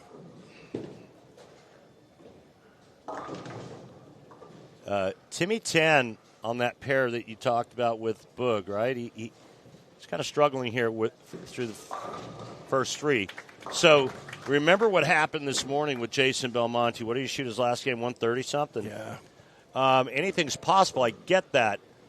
We need a case of a Timmy Tan shooting 170 and an EJ Tackett and Sean Lavery Spar shooting 250, 260, and then all of a sudden we've got a whole different ball game. The caveat is Belmo had 145 this morning. The caveat is that Timmy hasn't bowled a game under 200 yet out of all the games. He's one of the two guys, him and Boog. So, like you say, his look's not great here. He's made some good adjustments going through. So I could see Timmy, getting a couple reads on each lane and then going back and finishing the game like the professional does. Bad shot by EJ on that lane 33. 2, 4, 6, 10. And he was on a 4-timer. A little aggressive at times for EJ when he gets a little jacked up, and then he gets quick. The swing gets steep, and then he fires it from the top down and then blows it right through the hit zone.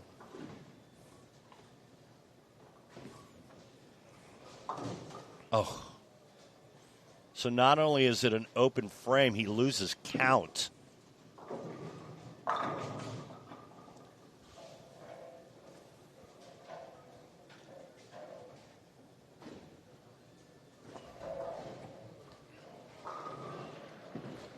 Quick update, Bill O'Neill, double, 9 spare strike.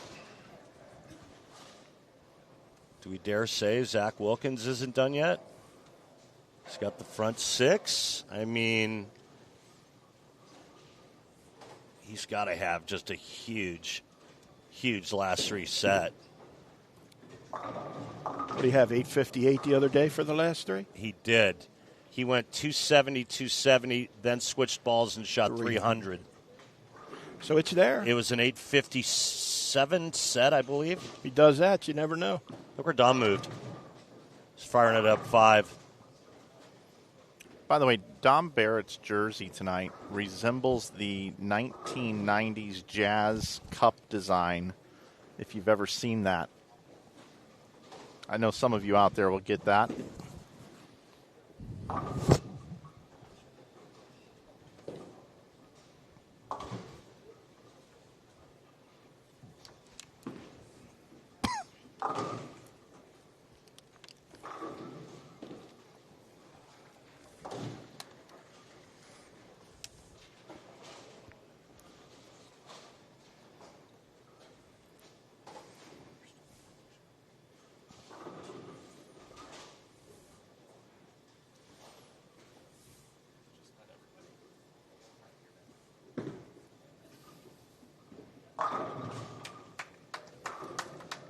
Nice Marsh. double.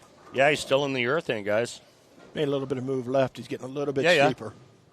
Yeah, he's got so much hand, though. I think he can maybe make that urethane still hit a little bit better than some of the other players that use their thumb and throw urethane, right?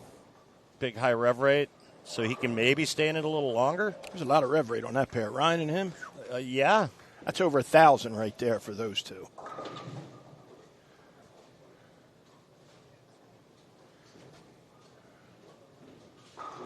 And he's got touch. He's got touch. He's got confidence. He's got knowledge. He's got a little. He's got a little je ne sais quoi. The kid's poised and he's ready to win. He's got the it factor.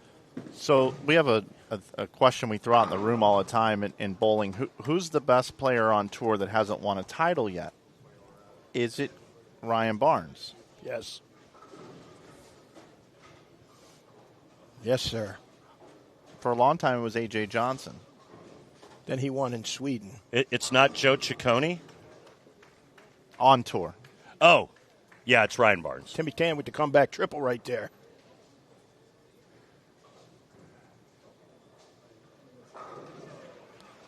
Yeah, he's got a lot of moxie and confidence, guys. And, you know, it's all from his past experiences. Remember, he had some pretty good struggles on a couple of his TV shows that he made. Yes. Some humbling experiences. His very first PBA show was one he'd like to forget about completely, even the conduct on the show even. You can elaborate. Maybe his second show it was. You can elaborate. There's probably some folks listening in that maybe didn't catch that show. Let's yeah, pay it off. He did not bowl a good game and used some choice words on the show. What's not a good game? What did he shoot? Under his breath. So 130 something?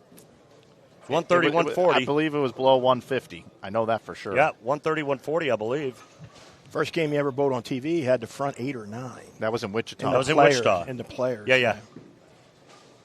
So, again, it's all part of the learning process. But anyway, Mike, finish your story. Pay it off. Yep. Yeah, no, I'm just saying. He said a word under his breath, and it was on national television, and regrets it. Yeah. Oh, how about that one? Was that O'Neill? Yeah, I think so.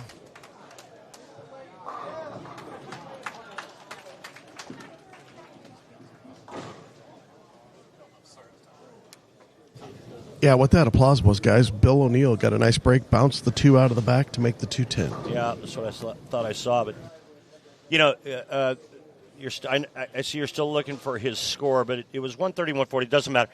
And, yeah, he was obviously visibly upset, was not pleased with his performance. Listen, we've all been there, but I think the big picture is look how far he's come since, right? Yeah. And where he's at now. And it's all part of the learning process, right? I mean, my first game on television, singles event, I shot 156. And it was not fun.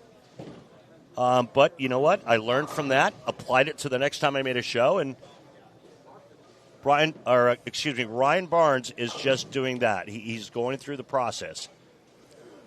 One of the other steps he had, we happened to watch him win the regional in Vegas. Tom Hess and I were on that call. So, you know, he competed that. Now he can bowl in the Tournament of Champions in the PTQ. So it's a step at a time. I got a question for you guys. Is Ryan Barnes better today than he was last year? Yes. No doubt. Without question.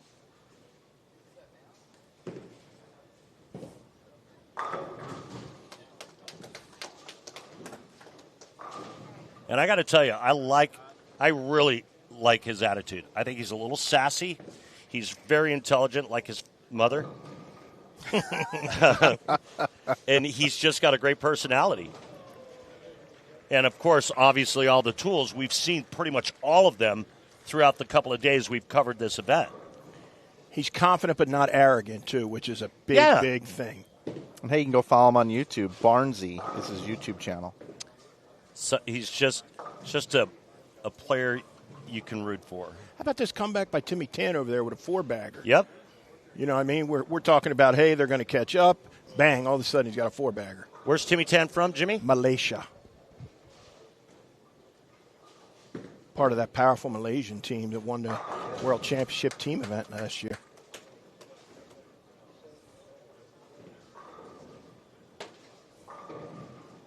Get it.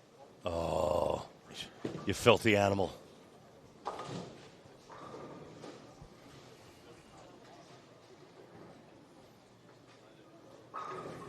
Yeah, you see a player post it like that. So Wilkins had the front 8 here, was going up for the front 9, and the roar for Barnes is what made Wilkins balk. How about there it is. Tackett rolling the 2-8. I think he just said to everybody, don't forget I live in the state of Indiana. This is a home game for me. Lives He's 30 pretty minutes good in up the the state road. of Indiana too, buddy.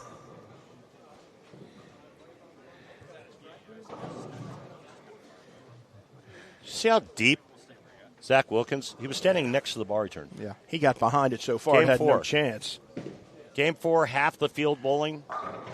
Pretty deep. Guys, this Tackett, place is big packed. shot, needs it. Got to have it.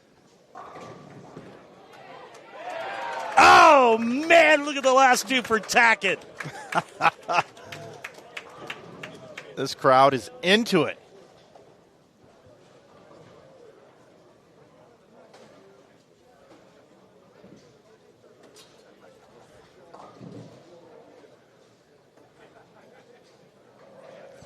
Here's that shot again. Look at him posting it up. Still hasn't went away from it. Look, he knew it was going over too. Wow. He's a bad man. He only gets about 3 of those a game. Randy, what did you get? Like 3 a year back in the day? How many of those? Not just you. How many of those? In general, there was no messengers. 2 or 3 a year. Yeah. There wasn't many. And I'm not saying you. I'm saying in general. It's crazy how these kids throw the pins around. The two-handed players create so much entry angle, and their speed and their rev rate create the pins going everywhere. And we got right-handers that are doing it here. Marshall Kent, and this is a great top 16. I mean, pretty much every player in the top 16, with the exception of Thomas Larson's heavy-handed. Darren Ong as well. Darren and Thomas, pretty straight, lower rev guys. Everybody else, big hands. Marshall Kent.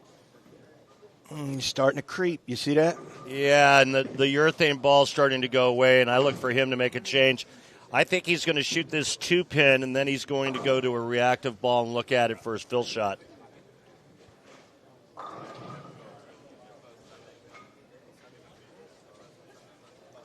Zach Wilkins is going to be at 255 with covering that 10-pin.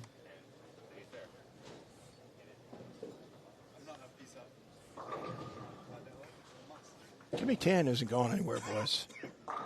Guy's bowled all over the world. And he's made a TV show on tour before. So it's not like he's just some guy out of nowhere.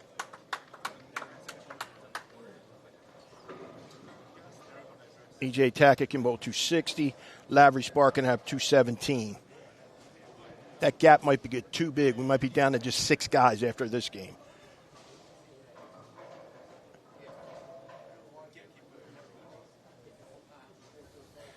Still impressive. Those guys have bowled 200 every game, Timmy Tan and Bud Kroll.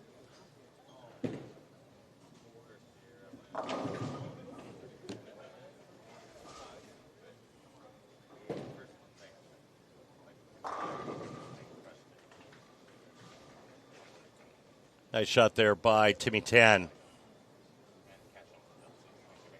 Max score 237. Bud Kroll 237. Max. There's a reactive ball that Marshall just picked up and looked at, guys. So I look for him to make a change. 205 is not going to cut it, not with this scoring pace, as you can see. And now young Ryan Barnes looking to retake the lead.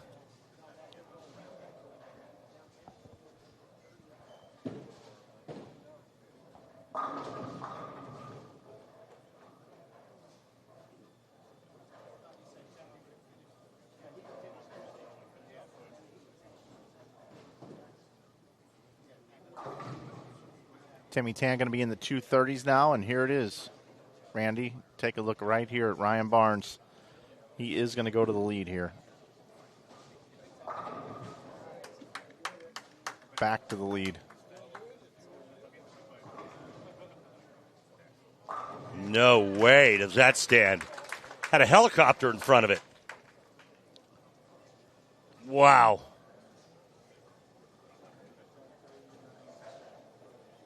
So with a spare Ryan will be in the 260s, guys. He is going to go around Marshall Kent. Marshall Kent's going to be at 1467. If Barnes shoots 269, he's going to be at 1479.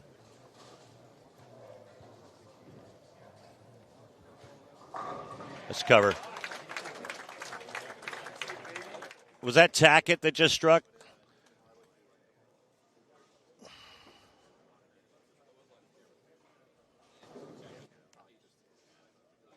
Yeah, Tackett with a big strike, guys. If he shoots it, he shoots 260.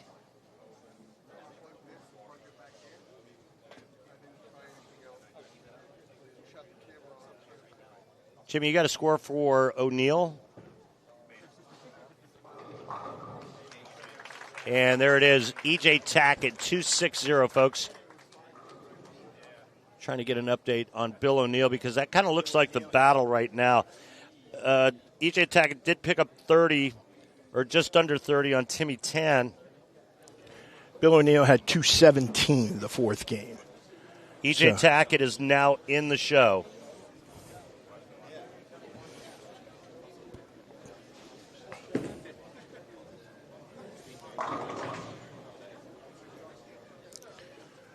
Two guys batting right there, a Hall of Famer and a future Hall of Famer.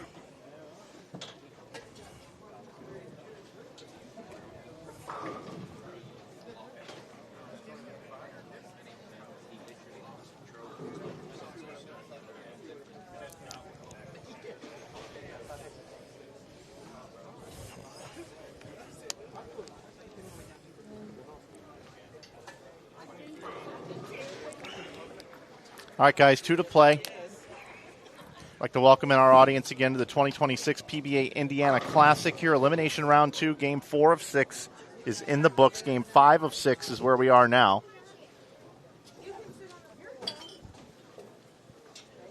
Mike Flanagan is me. We've got Jimmy Callahan here along with the PBA and USBC Hall of Famer and now IBMA Luby Award winner Randy Peterson here with you tonight, along with Chase Kaufman producing and Brian Kane, along with sideline reporter, PBA Hall of Famer Tom Hess. Glad you're with us here tonight, not only on BowlTV, but also on the PBA YouTube channel. Remember, BowlTV, our subscription service, is available at bowltv.com. We'd love to have you part of our community. Make sure you check us out. And if you'd like to watch more bowling, more channels, more availability of bowling, we not only cover the PBA here, but the PWBA as well, and many other events throughout the season, PBA 50. Welcome aboard if you'd like to sign up for BowlTV.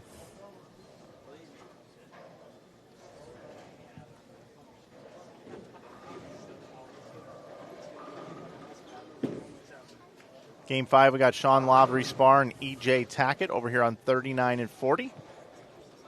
Bill O'Neill and Nick Pate on lanes 41 and 42. Back to the bowler of the day. Here we go. We've got 4 PBA National Tour titles, was the top seed at the U.S. Open by 263 pins. Currently a GM at a bowling center owned by a Hall of Famer, and he's from Richmond, Indiana, and that Hall of Fame best friend of his is Mike Albee. We are, of course, talking about none other than the Scott Devers. One of the most unique styles in PBA history, Scott Devers. He was tough on the lanes and one of Mike Albee's best friends, also from the great state of Indiana. If you guess Scott Devers, you have a chance to win those 3 BowlTV T-shirts. No lefty better going left to right than Scott Devers. That's right. He made Scroggins look like Steve Cook. Yeah, he was a good player. He could throw it straight. Yeah, he was a good bowler. Accurate. Got to keep an eye on Marshall now for that big move left like he did with the reactive ball. He's going to the Zero Mercy Pearl. So now that we got Tackett here up on our screen, I'm going to ask you guys a question. What is greatness in our sport measured by, above and all? Wins and Player of the Year. Player of the Year. So E.J. Tackett's won Player of the Year the last 3 times in a row. He's won 4 total. Belmo and Walter sit at 7. Mm-hmm. You've got Earl at 5, and he's tied with Roth for 4. If I go over to PBA.com and I look at the current points right now through 4 weeks, Tackett is second behind Anthony Simonson. With his finish here, EJ is going to go to the lead in the Player of the Year points. If I look at the other top point performers so far through 4 weeks of the tour, the next player on the list that is inside the top 16 is Ryan Barnes in 13th. So it is officially able to be said that E.J. Tackett will go to the lead in the points 5 weeks into the season, no matter what he does here in this event. Should he win, he now puts himself right there in the vote, if it were to happen today, to be Player of the Year 4 years in a row. That's pretty outstanding. That's the key statement, is he has to win an event. And like you say, he's made 3 shows now, I believe, and he hasn't been able to win on any of them.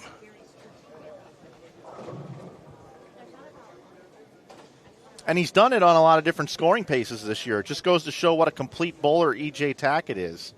He can strike with the best of them, and he can grind it out with the best of them.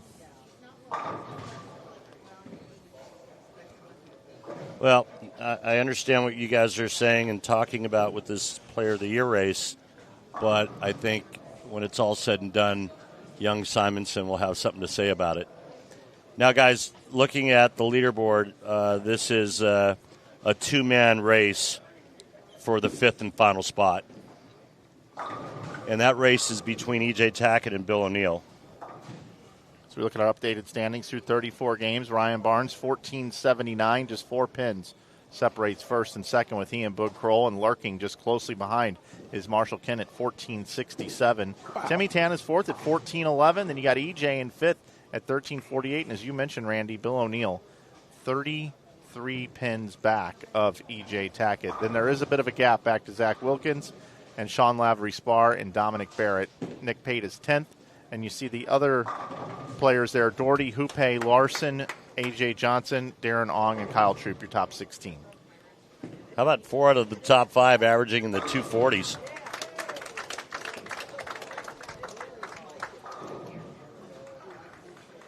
How about 12 pins from first to third? And that.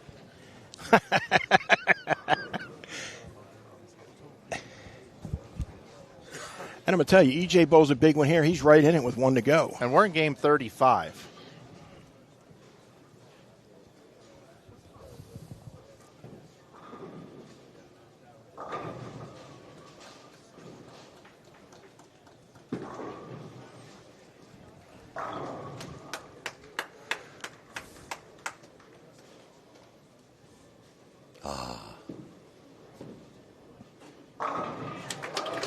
Yeah, you can see that finish there.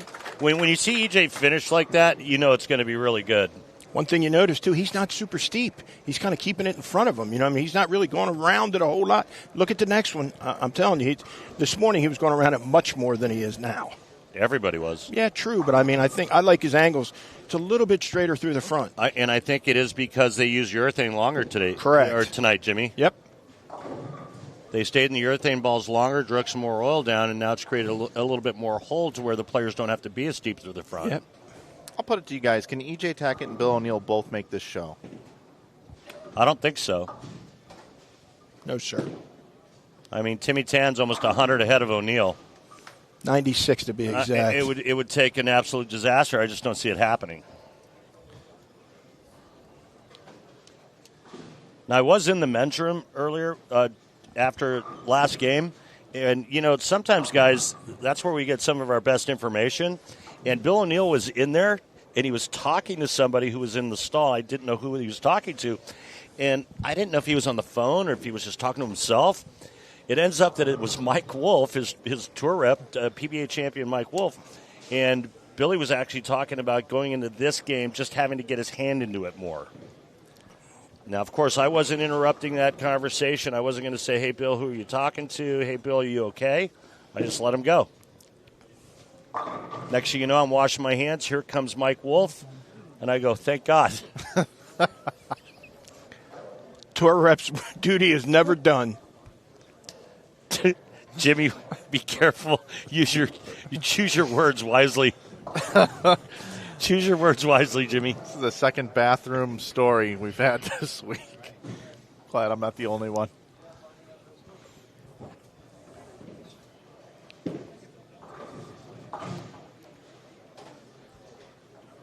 Billy O'Neill's not backing down from EJ. They're bowling right next to each other. You know what I mean? You got front five to front four. It's almost like match play, back and forth right here. We see a lot of things in the bowling center, folks. That's what we're trying to say. How about that little conversion? Baby split plus the 7-pin for Nick Pate. Big shot here, boys.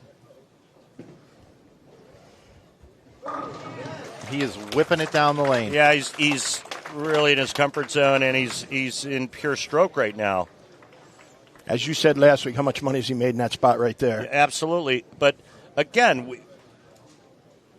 when you watch EJ, it's always that one questionable shot when he gets a little quick, gets a little jacked up. As long as he maintains his emotions, he is in a perfect part of the lane where he actually makes his best living. He's an unbelievable stroke right now. You know what I mean? It's just absolutely. Him and Billy both right next to each other. This is fantastic to watch. Wow, he got that one a little farther right and it peeled off. It reminds me of the Punch-Out arcade game. Body blow, knock him out. Did you see that post? Yeah. The way he posted up that shot was beautiful. O'Neill, the vet, the Hall of Famer, not backing down. Again, 33 pins behind Tackett. No bonus pins, folks. Just straight up total pins knocked over. Top 5 make it to Sunday. And there's O'Neill. He's not going anywhere. Nope. Back to you, EJ.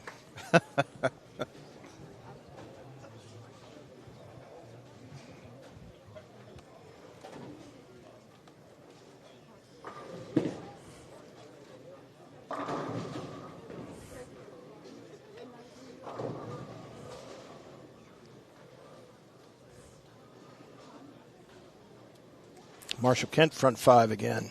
Thomas Larson, front 5. What's Young Barnes doing? 86 in the 5th. Missed a 2-4-8 that frame. Yeah, and Timmy Tan off to a slow start here. No strikes through 3 frames with an open. 2-pin, 7-pin, 210 for Timmy Tan. So he's light.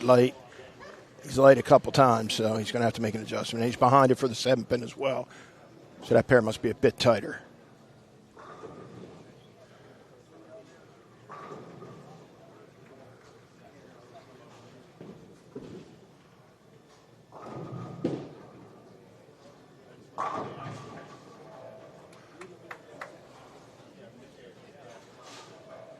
Zero Mercy Pearl.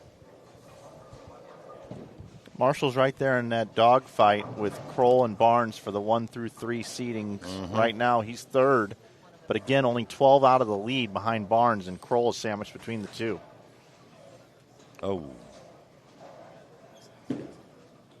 He holds that ball like a ping pong ball. You see him having yeah, like a wiffle ball.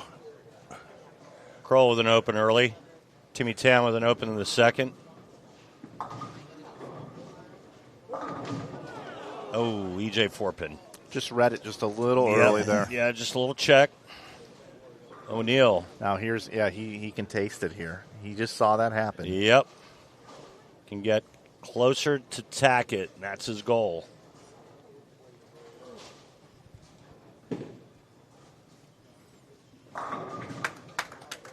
Another great shot by William. Bill O'Neill has not bowled 300 this week. EJ Tackett has. Bill O'Neill, though, has bowled 299. Marshall with the reset. That looked fast and right. Too steep, got behind it, never had a chance to face up. Got that long right and it never had time at all. by long right past the window that you're talking about to get the ball to transition towards the pocket. Billy's not having that problem.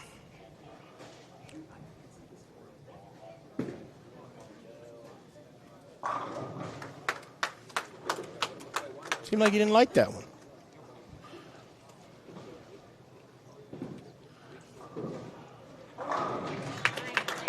Kid's a machine, man. That ball going through the pins, that's what they call a working ball. Splits the 8-9 every time.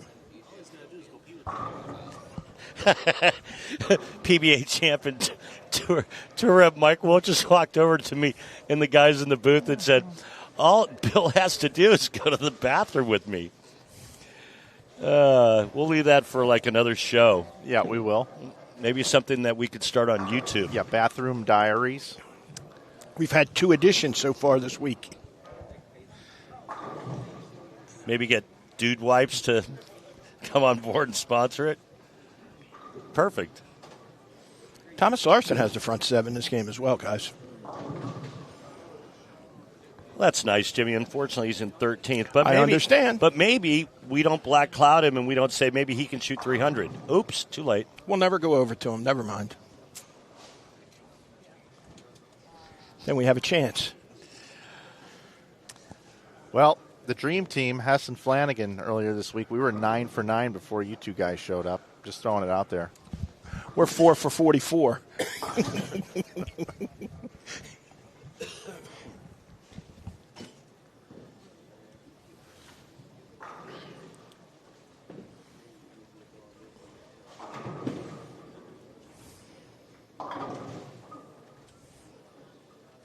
But Kroll sees us talking about Ryan Barnes and Marshall Kent a lot and said, wait a minute, guys, I'm right here.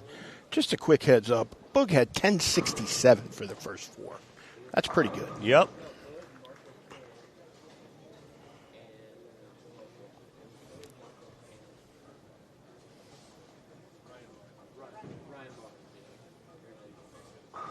Darren Ong. Good week for Darren. A winner at last year's World Series of Bowling.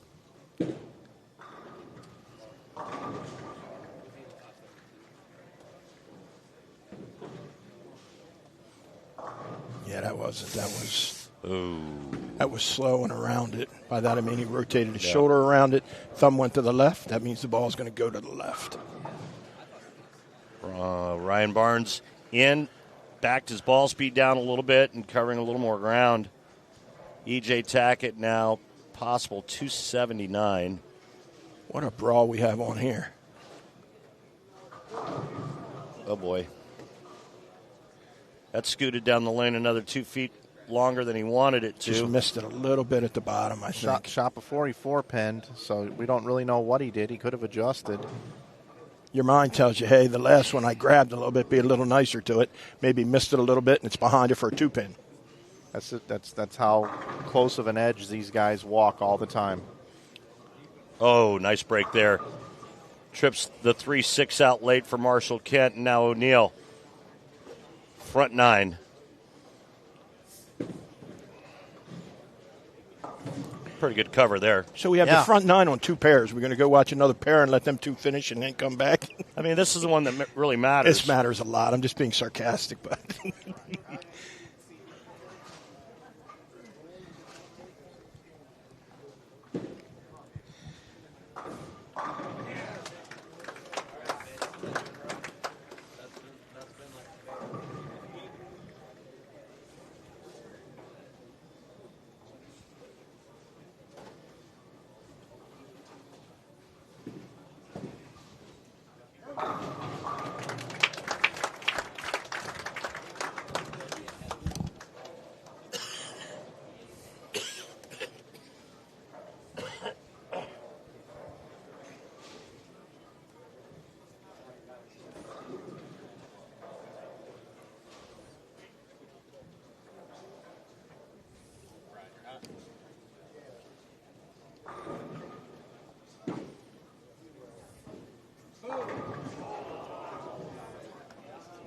Okay, well, that wasn't us that time. Nope.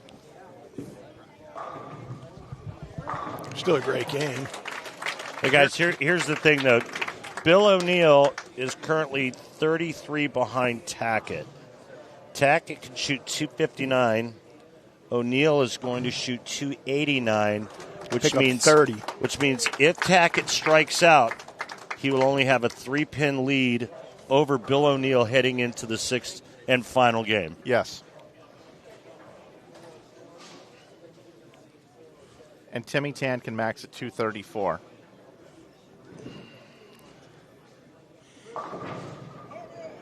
All right, so now Bill O'Neal. Oh, no, that was his fill shot. My bad. Looking at the score. All right, O'Neal's going to be 2 ahead. It looks like O'Neal's going to be 2 ahead of O'Neal going into the last game, guys. Wait, who's going to be ahead of who? Tackett? Tackett is going to be 2 ahead of O'Neal heading into the last game. 257, 289, so O'Neal picks up 32. 2 He pins, was you are 30. correct. I'm sorry. He picks up 32. He was 33 back. It's a 1-pin differential heading into the sixth and final game.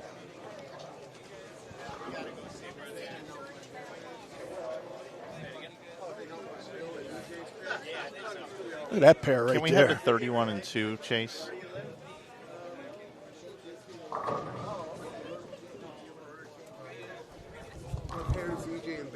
Now, if Timmy Tan falters the back half of Game 5, Timmy Tan could fall out of the top 5, guys.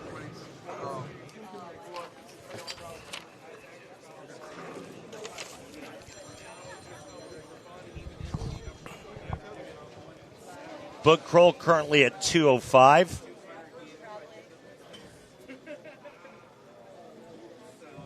Thomas Larson, guys, can you cue him up? Front 11.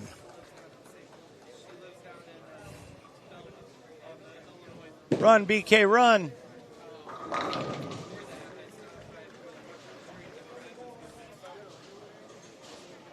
There we go.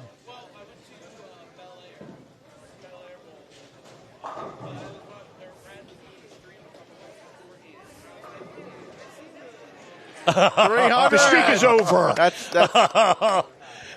number 14. Ring 10 with a messenger. Are you kidding me? The streak is over. We watched him throw one ball that game. That was probably the secret. Round. What a hit. This is what, round 6? 6. Game 5. So, folks, our 300 games here, just to recap. In game 1 of 1, Mitch Hupé fired 300. In round 1, game 2, Prather had 300. In game 3 of round 1, Marshall Kent had 300. Then in game 3, also TJ Rock had 300. In game 4, we had 3 of them. Barrett, Simonson, and Thomas Larson. So now he's got 2 on the tournament. E.J. Tackett in the 5th game of round 1 had 300 along with Mike Rubin. Then we came back in round 2, and Dom Barrett had a 300 in game number 4 for the back-to-back rounds. Michael Davidson had 300 in game 5. And then in round 3, we had 2 of them, Wes Malott in game 4 and Zach Wilkins in game 6. We didn't have one in round 4. We didn't have one in round 5. And now here in round number 6, Thomas Larson bowls 300. Okay, so guys, real quick, if Marshall Kent strikes out, I believe that Marshall and Ryan Barnes are going to be tied for the top spot. Timmy Tan in danger of dropping out of the top 5, and O'Neal and Tackett going around Timmy Tan. What a professional game by Ryan Barnes there as well. With the back end of it, we talk about guys getting lined up through 5 and then finishing the game strongly. Ryan Barnes and Marshall Kent. Back 7 for Ryan Barnes. Great effort. Let's see. Marshall currently 12 back. I lost the score. He's only going to pick up 9. So he'll be 3 behind Ryan Barnes, and he'll be in second, 3 behind Ryan, unless Boog Kroll, which pull up Boog's score for me. What's his max? Both Marshall's going to go around Boog. He's going to go around Boog. Boog's going to be in 3rd. Marshall's going to be in second by 4 pins behind Ryan Barnes. Timmy Tan's going to bowl his first game under 200 in the event as well, and be ran by both Bill and EJ. He could very easily fall out of the top 5. Bill O'Neill is at 14:04 over. If Timmy doubles, he stays ahead of him. Yeah. He's at 14:11 right now. Needs a double to stay in the show, Timmy Tan.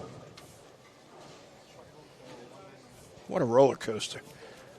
People say they don't like watch professional bowling. You're crazy. Look what you're seeing right in front of your head. Match play, strike for strike. Like, it's all going to come down to Game 6, the final game of qualifying. There will be no breaks, by the way. When we have a position round with 30 bonus in that, we would have a break. But right now there is no break. Just total pinfall. Big for Boog. Very. Every shot now from now until the end of this deal is massive for anybody that's in the top 6. It now looks like whoever bowls the biggest game between our top 3 players is going to be your tournament leader. It's almost like bowling jackpots with your buddies on a Sunday morning here. We have a match play situation. You got Ryan Barnes and Marshall Kent on the same pair. So you know whoever wins the game is basically going to be the guy that's the leader. And they'll be looking at the boogeyman just a couple pairs away. No kidding. What he can do. No kidding. And then you got this battle for 2 spots amongst 3 players to be the 4th and 5th seeds in Tan, Tackett, and O'Neill. Timmy needs a double here, definitely.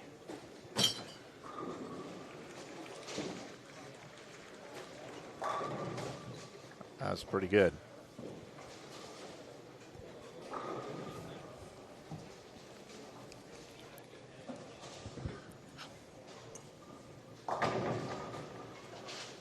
Mitch Hoope with the 5-pin falling to the right. Don't hurt him, kid.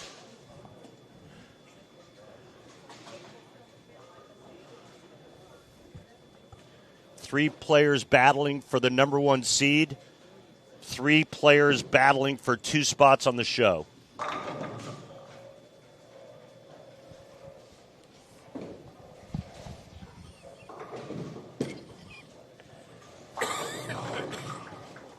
Big shot, Timmy Tan right there for a double. Those 3 guys are going to be within a mark of each other.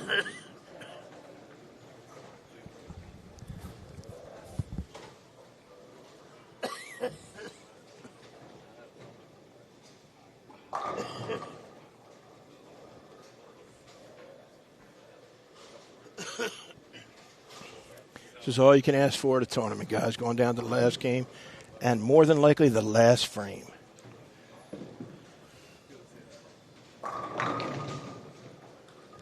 What ball will Timmy Tan throw in Game 6 here tonight, folks? So Tackett has already thrown a strike in the first frame, up in the second now, playing 26. Game 6, but it's Game 36 of the event, and it's all coming down to this. Timmy Tan was using a phase 2 pearl before that game. IQ AI is his next step down off of that. Randy, I know you were asking which ball he's going to use.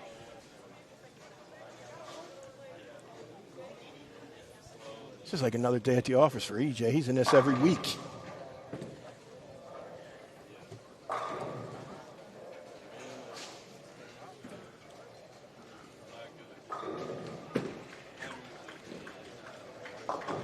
Kick save on the 10 and a beauty there for Tackett.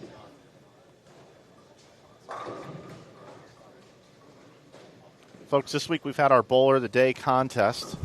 And if anybody got it right any of the days, you are entered in to win 3 BowlTV t-shirts. 1 for you and 2 to give away to your friends or family members. So we've got our wheel up there. Randy, if you could read every name on the wheel, we'd appreciate that. No, can't. So there is everybody. And we are going to spin that wheel now. We're going to click to spin, or we're going to press Control and Enter. Chase has decided to click the wheel. And the winner of the 3 BowlTV t-shirts, the family pack, is Patrick Kelly. Postman Pat, congratulations, buddy. Nice. You win. Our marketing team will be in touch with you to get you those t-shirts. And folks on the chat, sorry about my cough. Recovering from a cold. Appreciate all the well-wishers. I promise next week I'll be even better. All right, guys. Here we are, game 36, all coming down to this.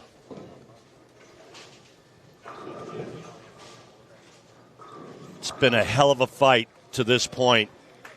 Barnes, Boog Kroll, Marshall Kent battling for that top spot. Timmy Tan trying to hold on to make the telecast. Early split Marshall Kent, 3, 4, 6, 7, 10. Got 24 in the second.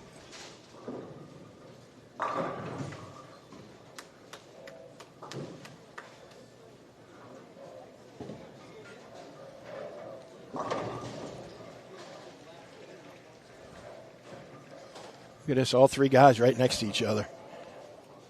Yep, they are right there.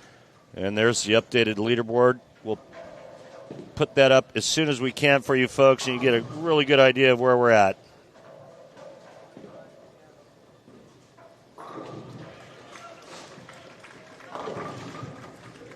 And man, did this thing just get really tight.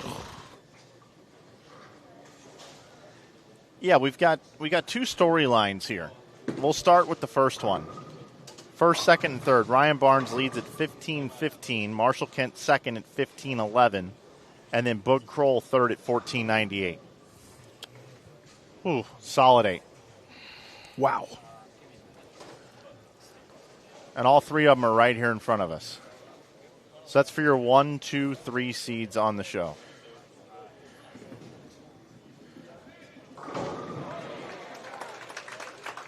And then this is the other battle. Tackett currently 5th at 14.06. Timmy Tan just in front of him at 14.10. And Bill O'Neill outside of that number at 14.04. So O'Neill at 14.04, 2 behind Tackett. He is 6 behind Timmy Tan. Bill O'Neill started with a double.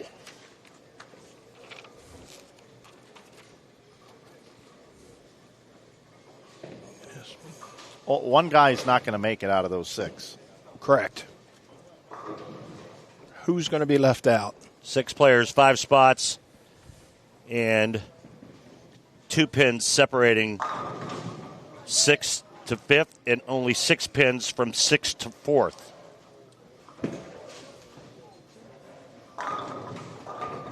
And only 17 from 1st to 3rd.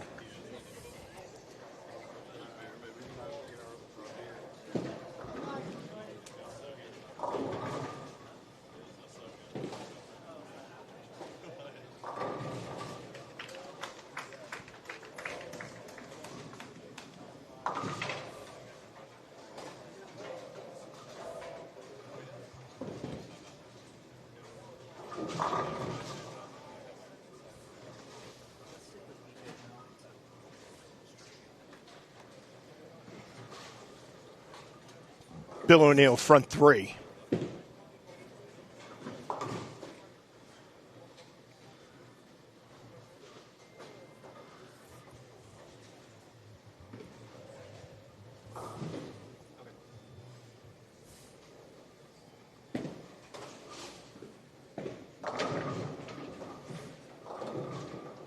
Oh, no.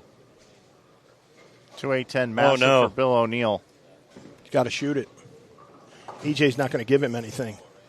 I got to tell you, it's a 2-8-10, bro. I've made the 7-10 split. split. I thought that was just a 2-10. My fault. I thought it was 2-8-10. Will it show you on Lane Talk? It is a 2-8-10. Yeah. I've made the 7-10 more times than I made the 2-8-10, Jimmy. Wow. That's a strong statement. Oh!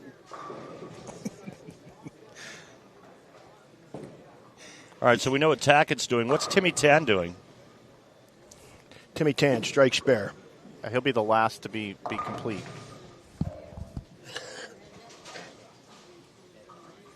EJ will be the first to be done.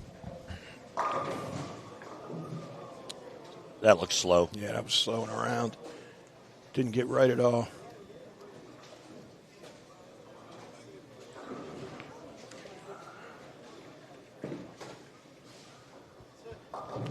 Kroll early double. Barnes no doubles through 4. 2 strikes and 8 shots for the leaders. Kent with an open in the second.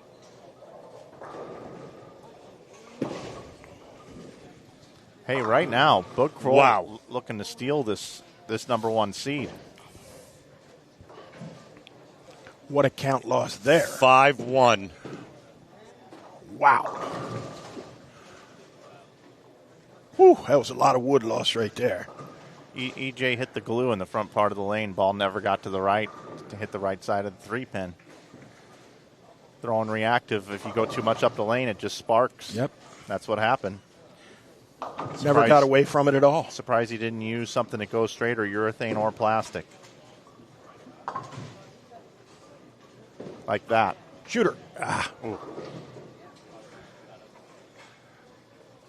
How's that? 2 strikes in 9 shots on 15 and 16 for Barnes and Kent.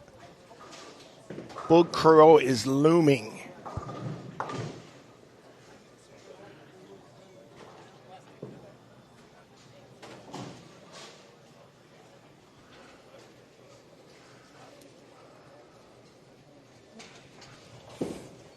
Timmy Tan, strike, spare strike, looking for a double here in the 4th. He is laser focused right now. That is the IQ AI for Timmy as well.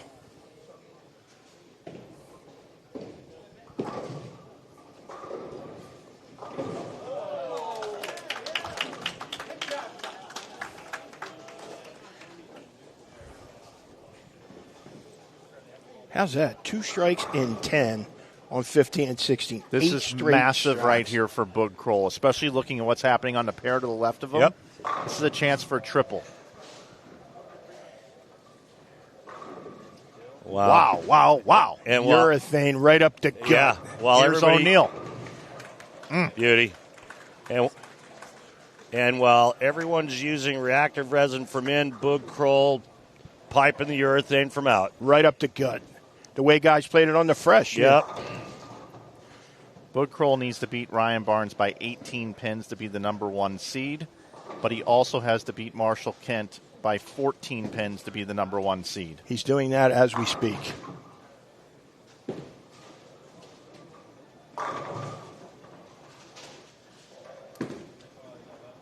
About 13-7. Got the light mixer. By the way, EJ Tackett has thrown 2 strikes. He works so quickly. He was up simultaneously, but he has thrown 2 strikes. Billy O'Neal in trouble. 3-6-9-10.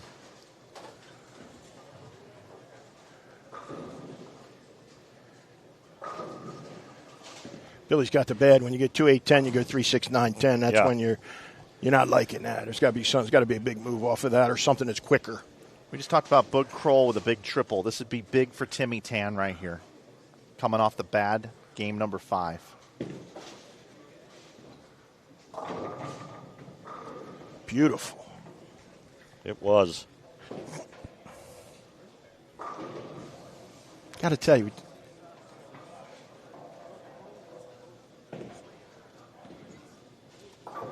Bill O'Neal did convert to 3-6-9-10, bowling when Ryan Barnes was.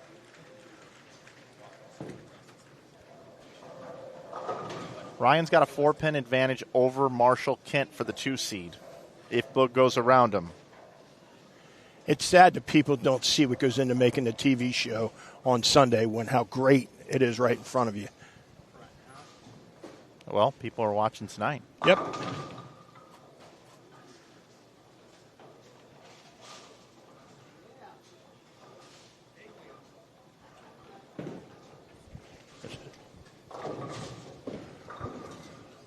Timmy Tan starting to show some emotion now. These are massive shots down the stretch in game number 6. It's a big ball change for him. He was showing emotions 3 games ago. He knows how important this is. So do we.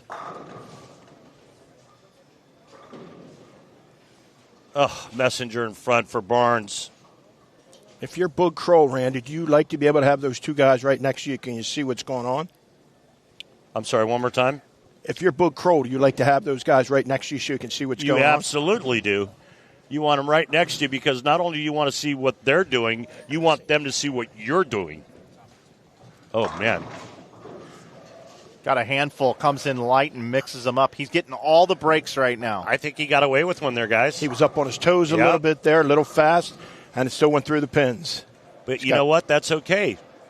Because for every good break, you know there's bad breaks that you've had throughout the week. So it's okay to get a good break. All right, now here's Tackett. Can still bowl 257 with the 5-1 in there. If he gets this strike, he's in. He knew it, too, with the fist pump. Bill O'Neill's max is 245. That means E.J. Tackett needs 242. That's why he needed that strike. Just going to need some pins, and Tackett makes the show. Marshall Kent trying to get to the 2 seed now with Boog Kroll going around them so far.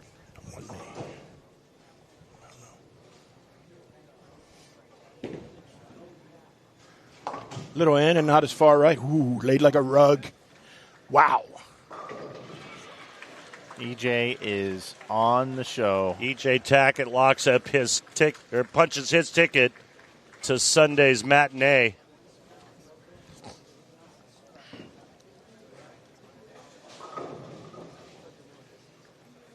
Tackett is 4 pins behind Timmy Tan, and Timmy Tan will be the last to finish. He's working on a 280 max score.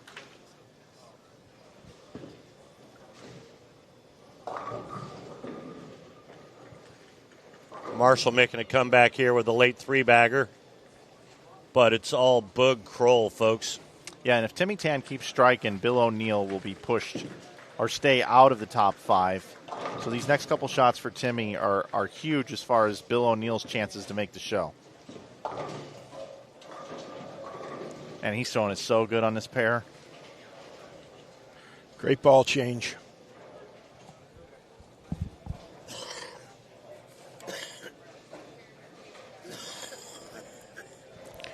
Went from the Phase 2 Pearl to the IQ AI. Guys, what show was it at the World Series last year where Timmy made the telecast? You remember?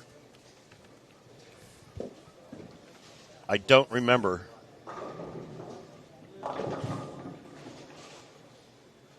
I think he's only made one, Bud. I thought he made a show at last year's World Series in Reno. I thought the 3 Malaysians were Toon, Rafiq, and... It was Springfield where he made the show. Yeah. Oh, got it. Okay. There was 3 Malaysians. He was the one Malaysian that didn't make it. And the other was Darren Ong. No, he's Singaporean. Singapore. It's Rafiq, Toon. Hey, Timmy here needs 240 to stay in the show. Great shot. 280 still max possible.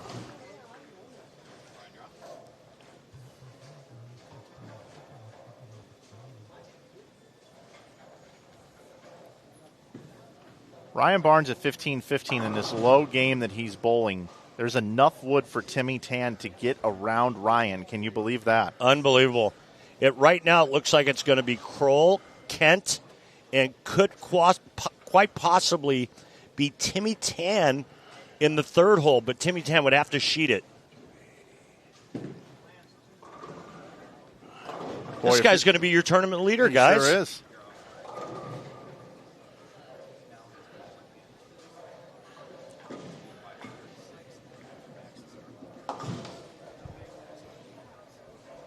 Right now, Ryan Barnes' max score is 174. Timmy Tan, 280. If both players strike out, you know what I'm thinking. I think we got the same math. If they both take it off the sheet, Timmy Tan will go around Ryan Barnes by 1 stick. Billy O'Neill going to end up just short. Yep. That looks good. The show me man showed up in the 6th game. Well, he's using that urethane ball. It looks perfect on that pair.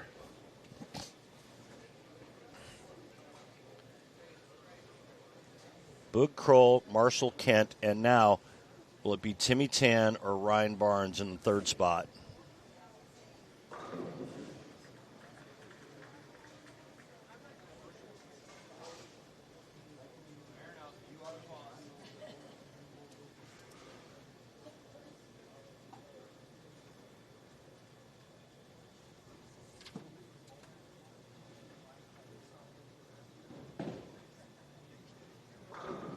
He's just labeling them one after another. Wow. I wonder if he knows the math.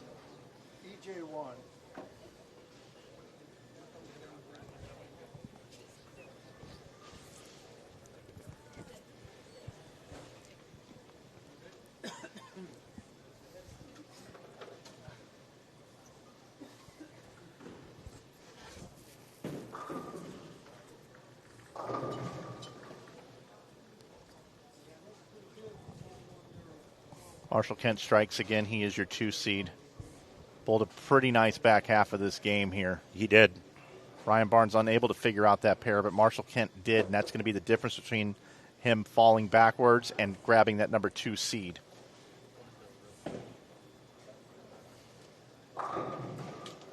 Great run, Bill O'Neill.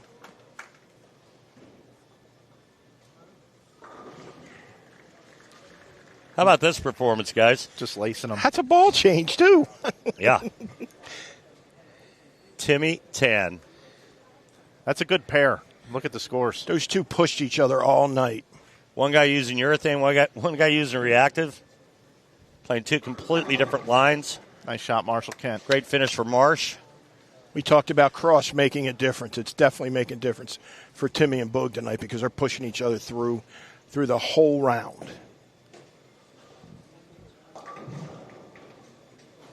Bill O'Neill gets 9 on his fill. All right, this could get Tan to third. What a performance. Ball change and possible 280.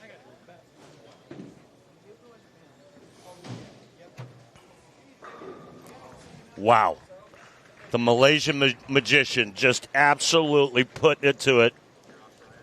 Incredible.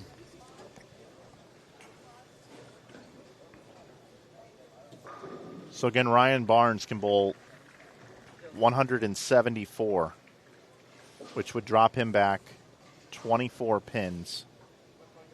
It won't matter with a strike here for Timmy. 26 pins, excuse me. A strike for Timmy Tan. He's the 3 seed. All right.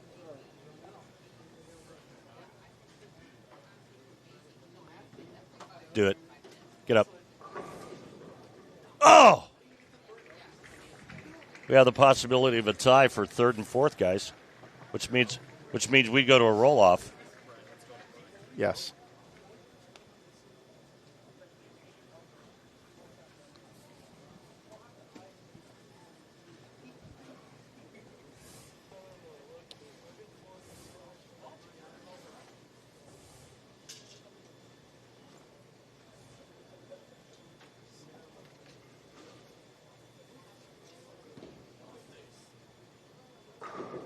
There's one. Needs them all to tie.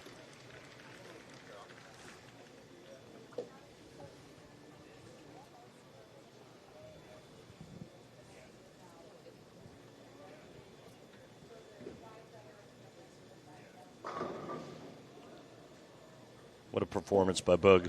Wow. Your 1 seed, Boog Kroll. Your 2 seed, Marshall Kent. Who will be the 3 seed?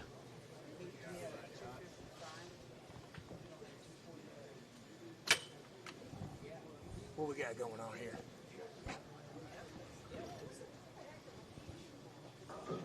Oh, boy. That's Okay. it. Ryan Barnes going to be the 4 Timmy seed. goes to 3. Holy cow. That's a lot of jockeying. Yep. Timmy Tan goes to the 3 seed. 1489 is what he finishes with. If Ryan Barnes would have struck out, he'd have had 1489. We would have had a tie. Boog Kroll, number 1. Wow. He will only have to win 1 game for the title. Marshall Kent is second. Timmy Tan third.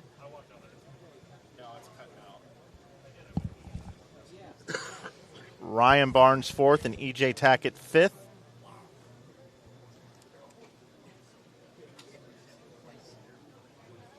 Tackett Barnes, winner gets Tan, winner gets Kent, winner gets Boog Kroll.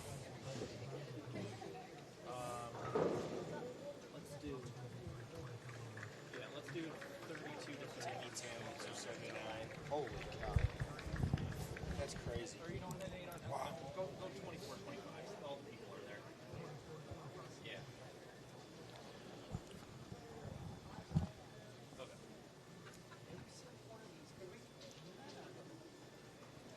Is there any way that you can lower his microphone in my headset?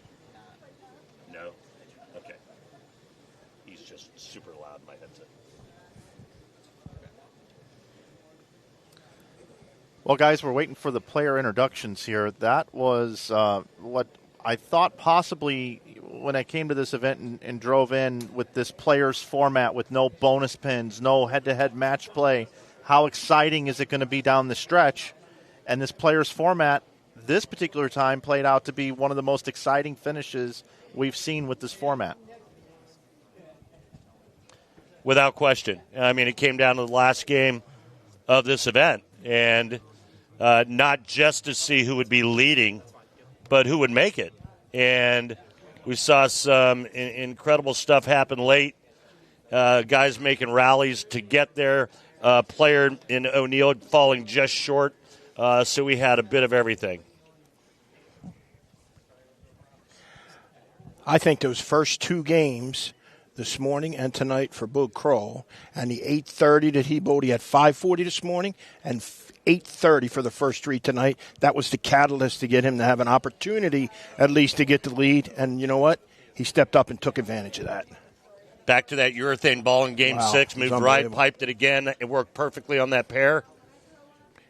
He bowled 15.57 tonight.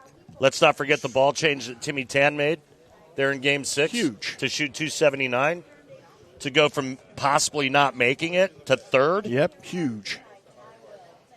And, folks, those of you that have been watching on YouTube tonight, getting a preview of BowlTV, we thank you for being with us and invite you to join us the rest of the season over at BowlTV.com and watch all of qualifying, all of the lanes, and join us here on BowlTV. Tony Lanning with the in-house announcements here, announcing the top five. Good job, fellas.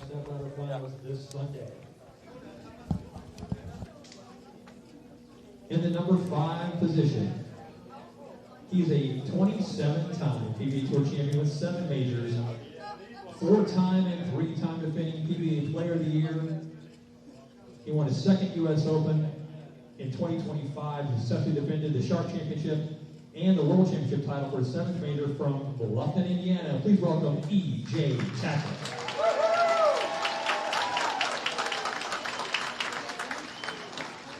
Made it all the way up to the number 5 seed. Always in every tournament, no matter the scoring pace. E.J. Tackett. He's a 2-time All-American and collegiate national champion at Wichita State University. He set an earnings record for the rookies last year. He is the current PBA Rookie of the Year from Denton, Texas. Please welcome Ryan Barr.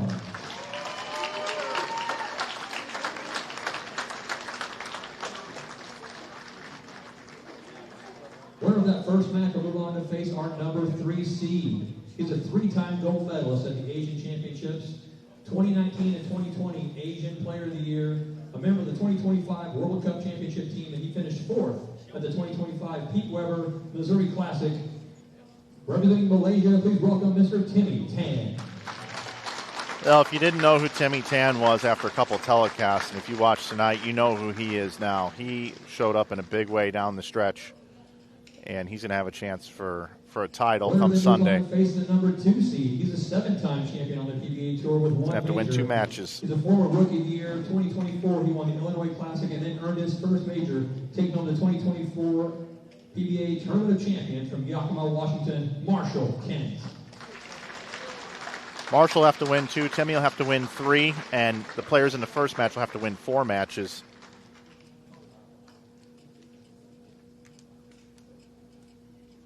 Marshall Kent making his way back to TV. It's been a while. The 2-time winner on PBA Tour. He won twice in 2024, captured the PBA Delaware Classic and the PBA playoffs from Nixon, Missouri, David Boog Kroll. And Boog Kroll, our number 1 seed, went from 3rd to 1st in that last game.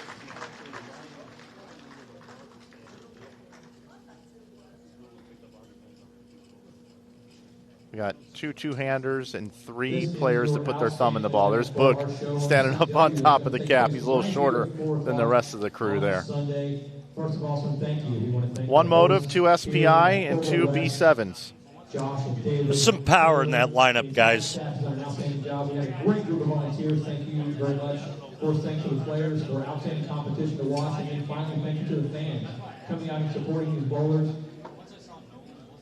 It's the first time, I believe, the National Tour has been here in Fort Wayne, and what a run they had. Thank you so much for supporting them. If you don't have your tickets, make sure you watch us live on the CW on Sunday. And thank you very much for coming. By the way, Ryan Barnes' shirt is still red, folks. I know you see darker reds to each side. It's just more of a bright red. I'm with you, Mike. Thank you. You're a good wingman. I totally support what you just said. Iceman. You can be my wingman any day. Folks, stick around. We're going to have some interviews here with the PBA Hall of Famer Tom Hess down on the lanes.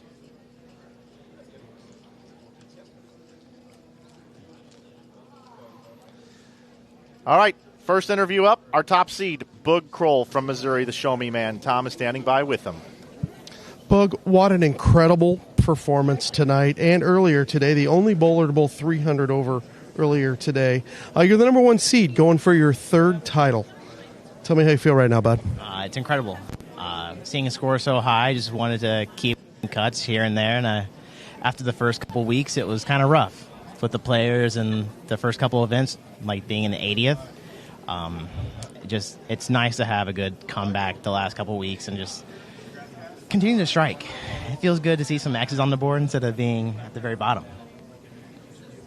All right. Well, is there anybody at home that might be watching tonight that you want to say hi to? I think my mom's watching it. My wife, Hazel, I think she just got to her hometown and watching with her family. So thank you guys for watching. And all my friends watching. My phone's blowing up already, but it's going to be a fun Saturday. And we're locked in for Sunday. All right. The only thing I'm going to ask is if you keep telling me no early, at least let me talk to you late and keep making these shows, kiddo. Dude, I know. We had it the World Series where we made a couple runs. I was like, nah, let's get locked in. All right. Congratulations, bud. Good luck on that show. Thank you so much. You can tell that he is just absolutely elated with excitement there. But Boog, that performance, it takes a lot out of you down the stretch to be able to perform like that. By the way, he bowled 1,500 this morning and tonight.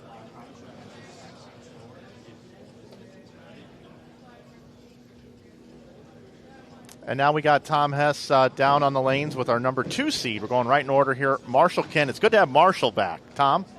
All right, Marshall. It's been a little bit of a rough year for you. Been a little bit of a rough go. You told me earlier you're back to yourself. Tell me just how you feel right now. You're on the show 2 seed. Pretty darn good, actually. It's nice to be back on TV. I think it goes underappreciated how hard it is to actually get to TV. And, I spent some time working this last weekend. Ron Hicklin was generous enough to open up his house to us and open up his facility to us so I can get some time on the lanes that I really needed to put some hours in and get back to feeling like myself. And so things clicked, and I performed like, how I wanted to perform this week, and we're back on TV. Can you share with us what those things you were working on and what you focused on this week? It was mostly just feel. Physically, I've felt very close all year, but I'm probably a shot or two off a game.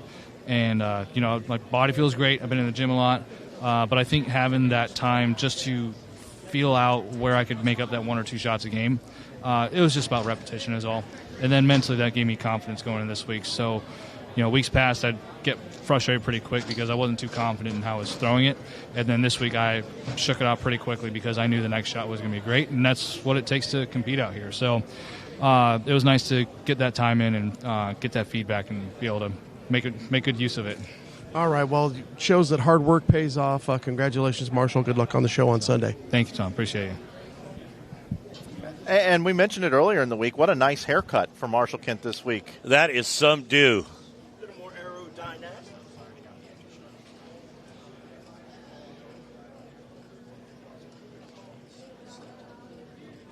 Again, the show's coming up this Sunday on the CW Network at 4 p.m. We invite everybody to tune into CW Network, 4 p.m. Eastern. Week number 5, 10 consecutive Sundays on the CW Network at the same time, except for the week of the Masters Golf Tournament. We're going to start that one a little bit earlier because a lot of people are going to watch the end of that tournament. Very smart play by the PBA and the CW. And they are starting to set up for the show already, folks. That's what you hear in the background. Tom Hess is going to get us another finalist. And he's standing by with the man that made the big run there, Timmy Tan, our 3 seed. Tom? Timmy, we started this season off by having a little fun with you down in Dallas. Heck of a run you put on tonight to get to the show. Tell me how you're feeling. Second show in your young career. It was unbelievable, I will put it that way. And into the last game, and I had a 199 in the fifth game. And into the last game, I tried not to look at the scores, but the score is just right there. It was like 6 spin between 5, 6, and 7, I think. Yeah, and I talked to Schlam and the ball rep as well, and we did a good ball change. Like I throw the IQAI in the field, and then I just go IQAI at the last game, and it was good. Yeah. All right. Well, I know it's late over in Malaysia. Is there anybody that might be watching that you want to say thanks to? Yeah, my mom, my dad, my girlfriend, and my girlfriend's parents, they are watching. Thank you. And you guys can sleep right now. It's good morning over there. All right, well, tell them get some sleep. Get ready to watch Timmy on the CW coming up this Sunday at 4 p.m. Eastern. Congrats on show number 2, Timmy. I'm happy for you, bud. Thank you, buddy. Thank you. Oh, they're hugging it out down there. Oh, Tommy, the big teddy bear down there. Timmy Tan, how do you not root for that guy? Yeah, he's a lot of fun to watch and a great story, obviously, coming from Malaysia and not his first rodeo. So it'll be fun to watch him on Sunday. And yeah, I'm sorry, Mike. I was just going to say, and the shout-out to his family watching. They can go to sleep now. What a great sense of humor. And I'll tell you what, it was a roller coaster ride there in that Game 5, and then comes right back in Game number 6 to grab it.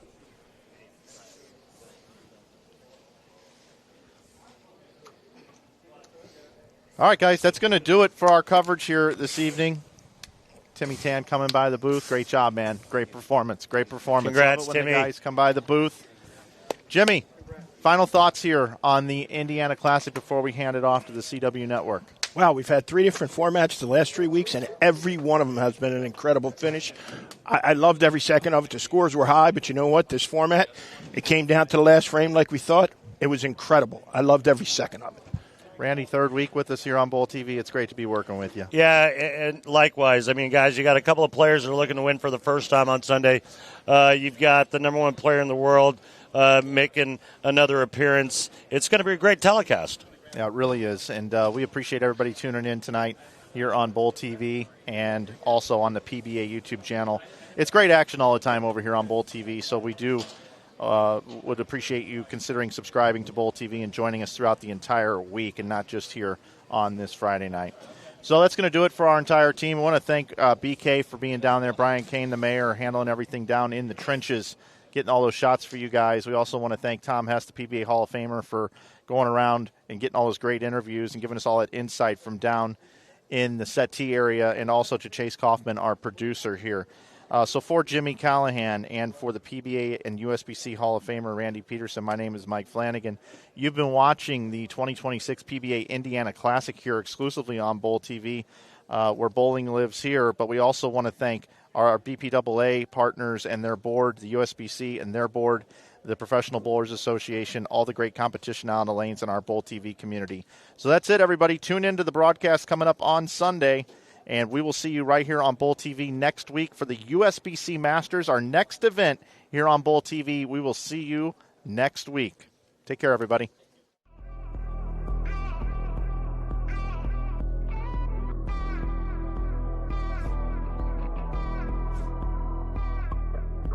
Bill O'Neill, winner, winner, winner. Bill O'Neill advances. For title. Indeed. The birthday girl, Stephanie Zavala. Trying to make it show.